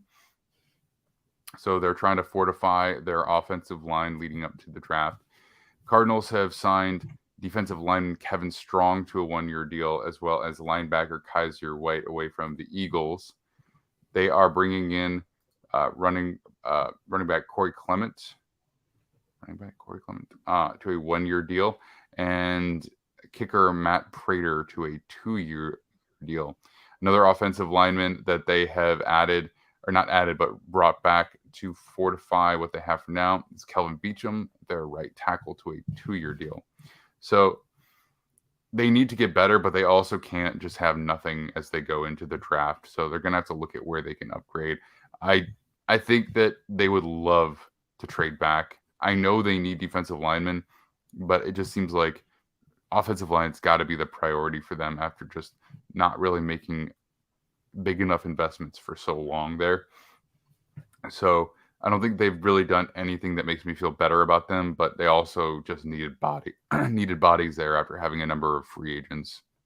They didn't even bring in like a backup quarterback yet for presumably a team that's not going to have a quarterback to start the year. This is like, if they want it and they want to keep Kyler off the field, like this is the Caleb Williams team, right? Like they got holes everywhere. And I'm not, based on the way they have operated, it really looks to me like they are getting ready to be bad this year and just kind of take it on the brunt of it and see where it goes. And I do think trading back is maybe their main effort right now to try and get more picks and just get a bunch of young talent so they can surround whoever is playing quarterback next season. Yeah, I bet they're stoked that they paid Zach Ertz last year, and James Conner. So, yeah, Colt McCoy is still under contract for them, but I don't think you want to go through potentially half a season with Colt McCoy as your starting quarterback. So I wouldn't be surprised to see some movement there.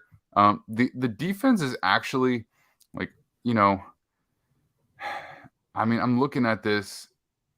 They've got some young guys. I mean, as it stands right now, Zaven Collins and Kaiser White are their starting inside backers.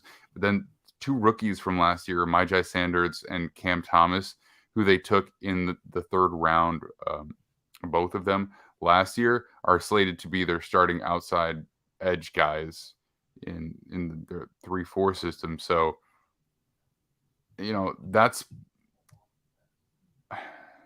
that's questionable. In the secondary, they've still got Budda Baker. They got Jalen Thompson projected to be the starting free safety, Marco Wilson, and Christian Matthew slated to be their starting corners, and Isaiah Simmons is kind of their move around dude. This is actually worse than I even thought. I'm sorry, Cardinals fans. I really It's not good. No. Certainly not good. Zach Allen left, so now. Yeah. We didn't even talk about Zach Allen at Denver, which I also thought was kind of an overpay. But, you're not going to pay Zach Allen that much money where you are. And right now, like, they're not making bad decisions per se, but if they were trying to be making any right now. Yeah, they're not making any. If they were trying to be good, like I think you'd see a concerted effort to buy some like cheaper options and like really like this is a team that is ready to lose in 2023. So get ready. Donnie's ready. Right. I know that he's been talking about it on Twitter. So oh goodness. All right. Seahawks are signing Draymond Jones for 3 years, $51 million. They are also signing Jaron Reed to a 2-year deal.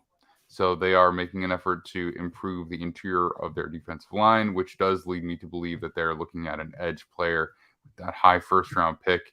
If I were the Seahawks, I would just be dancing right now. They're just in such a prime position to just be a good team for a while to really impact players at key positions. That's the 49ers. So anything else that I missed that you have in the back of your mind? Double check here to see if they've for the Seahawks, not specifically them. I mean, all right. I think the Draymond Jones deal is, it's fine. Like they cut Shelby Harris. I still think they could go DT at some point early in the draft just because they play 3-down defensive tackles pretty often, and without Shelby Harris now, who they just cut, I just think they're probably looking. They like to rotate. They usually like that 4 or 5 guys they play a good amount. So. They could still go that direction, but edge is definitely a big need, and I wouldn't be surprised if they signed one and drafted a guy high. So, yeah. Gotcha. All right. 49ers are bringing in center Jake Brendel on a 4-year deal. They needed interior offensive line help, and they reached an agreement today with Cleveland Farrell on a 1-year deal coming over from the Las Vegas Raiders. They are going to need to do some offensive line revamping. I believe they already brought in Brendel, but their starting right tackle obviously went to the Broncos. So they'll probably need to figure out something to do there. I think Mike McGlinchey missed a lot of time last year. I'm trying to remember what the name of the guy is who started in place of them. Maybe he's still on the roster, and they feel good about that. But let me just pull that up real quick. Just so many teams to talk about today that it's, you know what I mean? It's kind of a lot going on. And then, of course, Javon Hargrave going on, like you said, 4 years for $80 million. So that's an attempt at a knockout punch from them. They're trying to get to a point where they're so good on that front four that I worry that their depth isn't as good. They need to go back and draft more, I think, there. And Javon Kinlaw just hasn't quite worked out. So it's a really nice extra addition because he's a really good player. But they're a really good football team. I don't want them. I think their depth was strong last year, and that was why they got to where they did. And I think they need to be invested in that, and they should continue to do so. That was a really fun deal for them to get. Cleveland Farrell is like an example of like them trying to keep it up because he's, you're buying low on a guy who went 4th overall in the draft. I'm not going to complain about that usually. Mm-hmm. They also brought in Sam Darnold as an additional quarterback, which is interesting to me. I joke that he's going to start the NFC Championship game next year. Bring him back to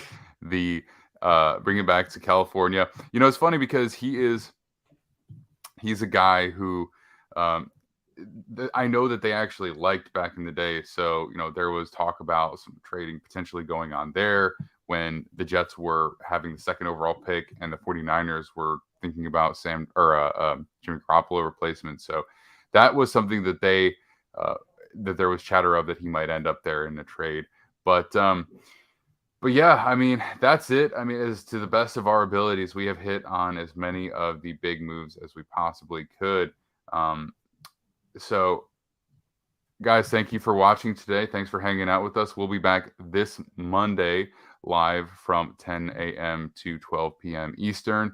You can find a lot of our prospect breakdowns on the YouTube channel. You can find all of our written work at defianttakesfootball.com. We are doing offensive line breakdowns with Kyron Samuels as well. So if your team signed one of the new offensive linemen, there is a chance that we have covered them already, and we will continue to do more. If you want to familiarize yourself, and check out our podcast feed where you'll get our live streams in podcast form. Nick is at Nick with Sports. I am at the Max Dean, and our producer Noah Ashley is at Noah Ashley Sports. Thanks to him for prepping the show for us today, and we will see you all very soon. Check the mic and make sure it sound right, boys.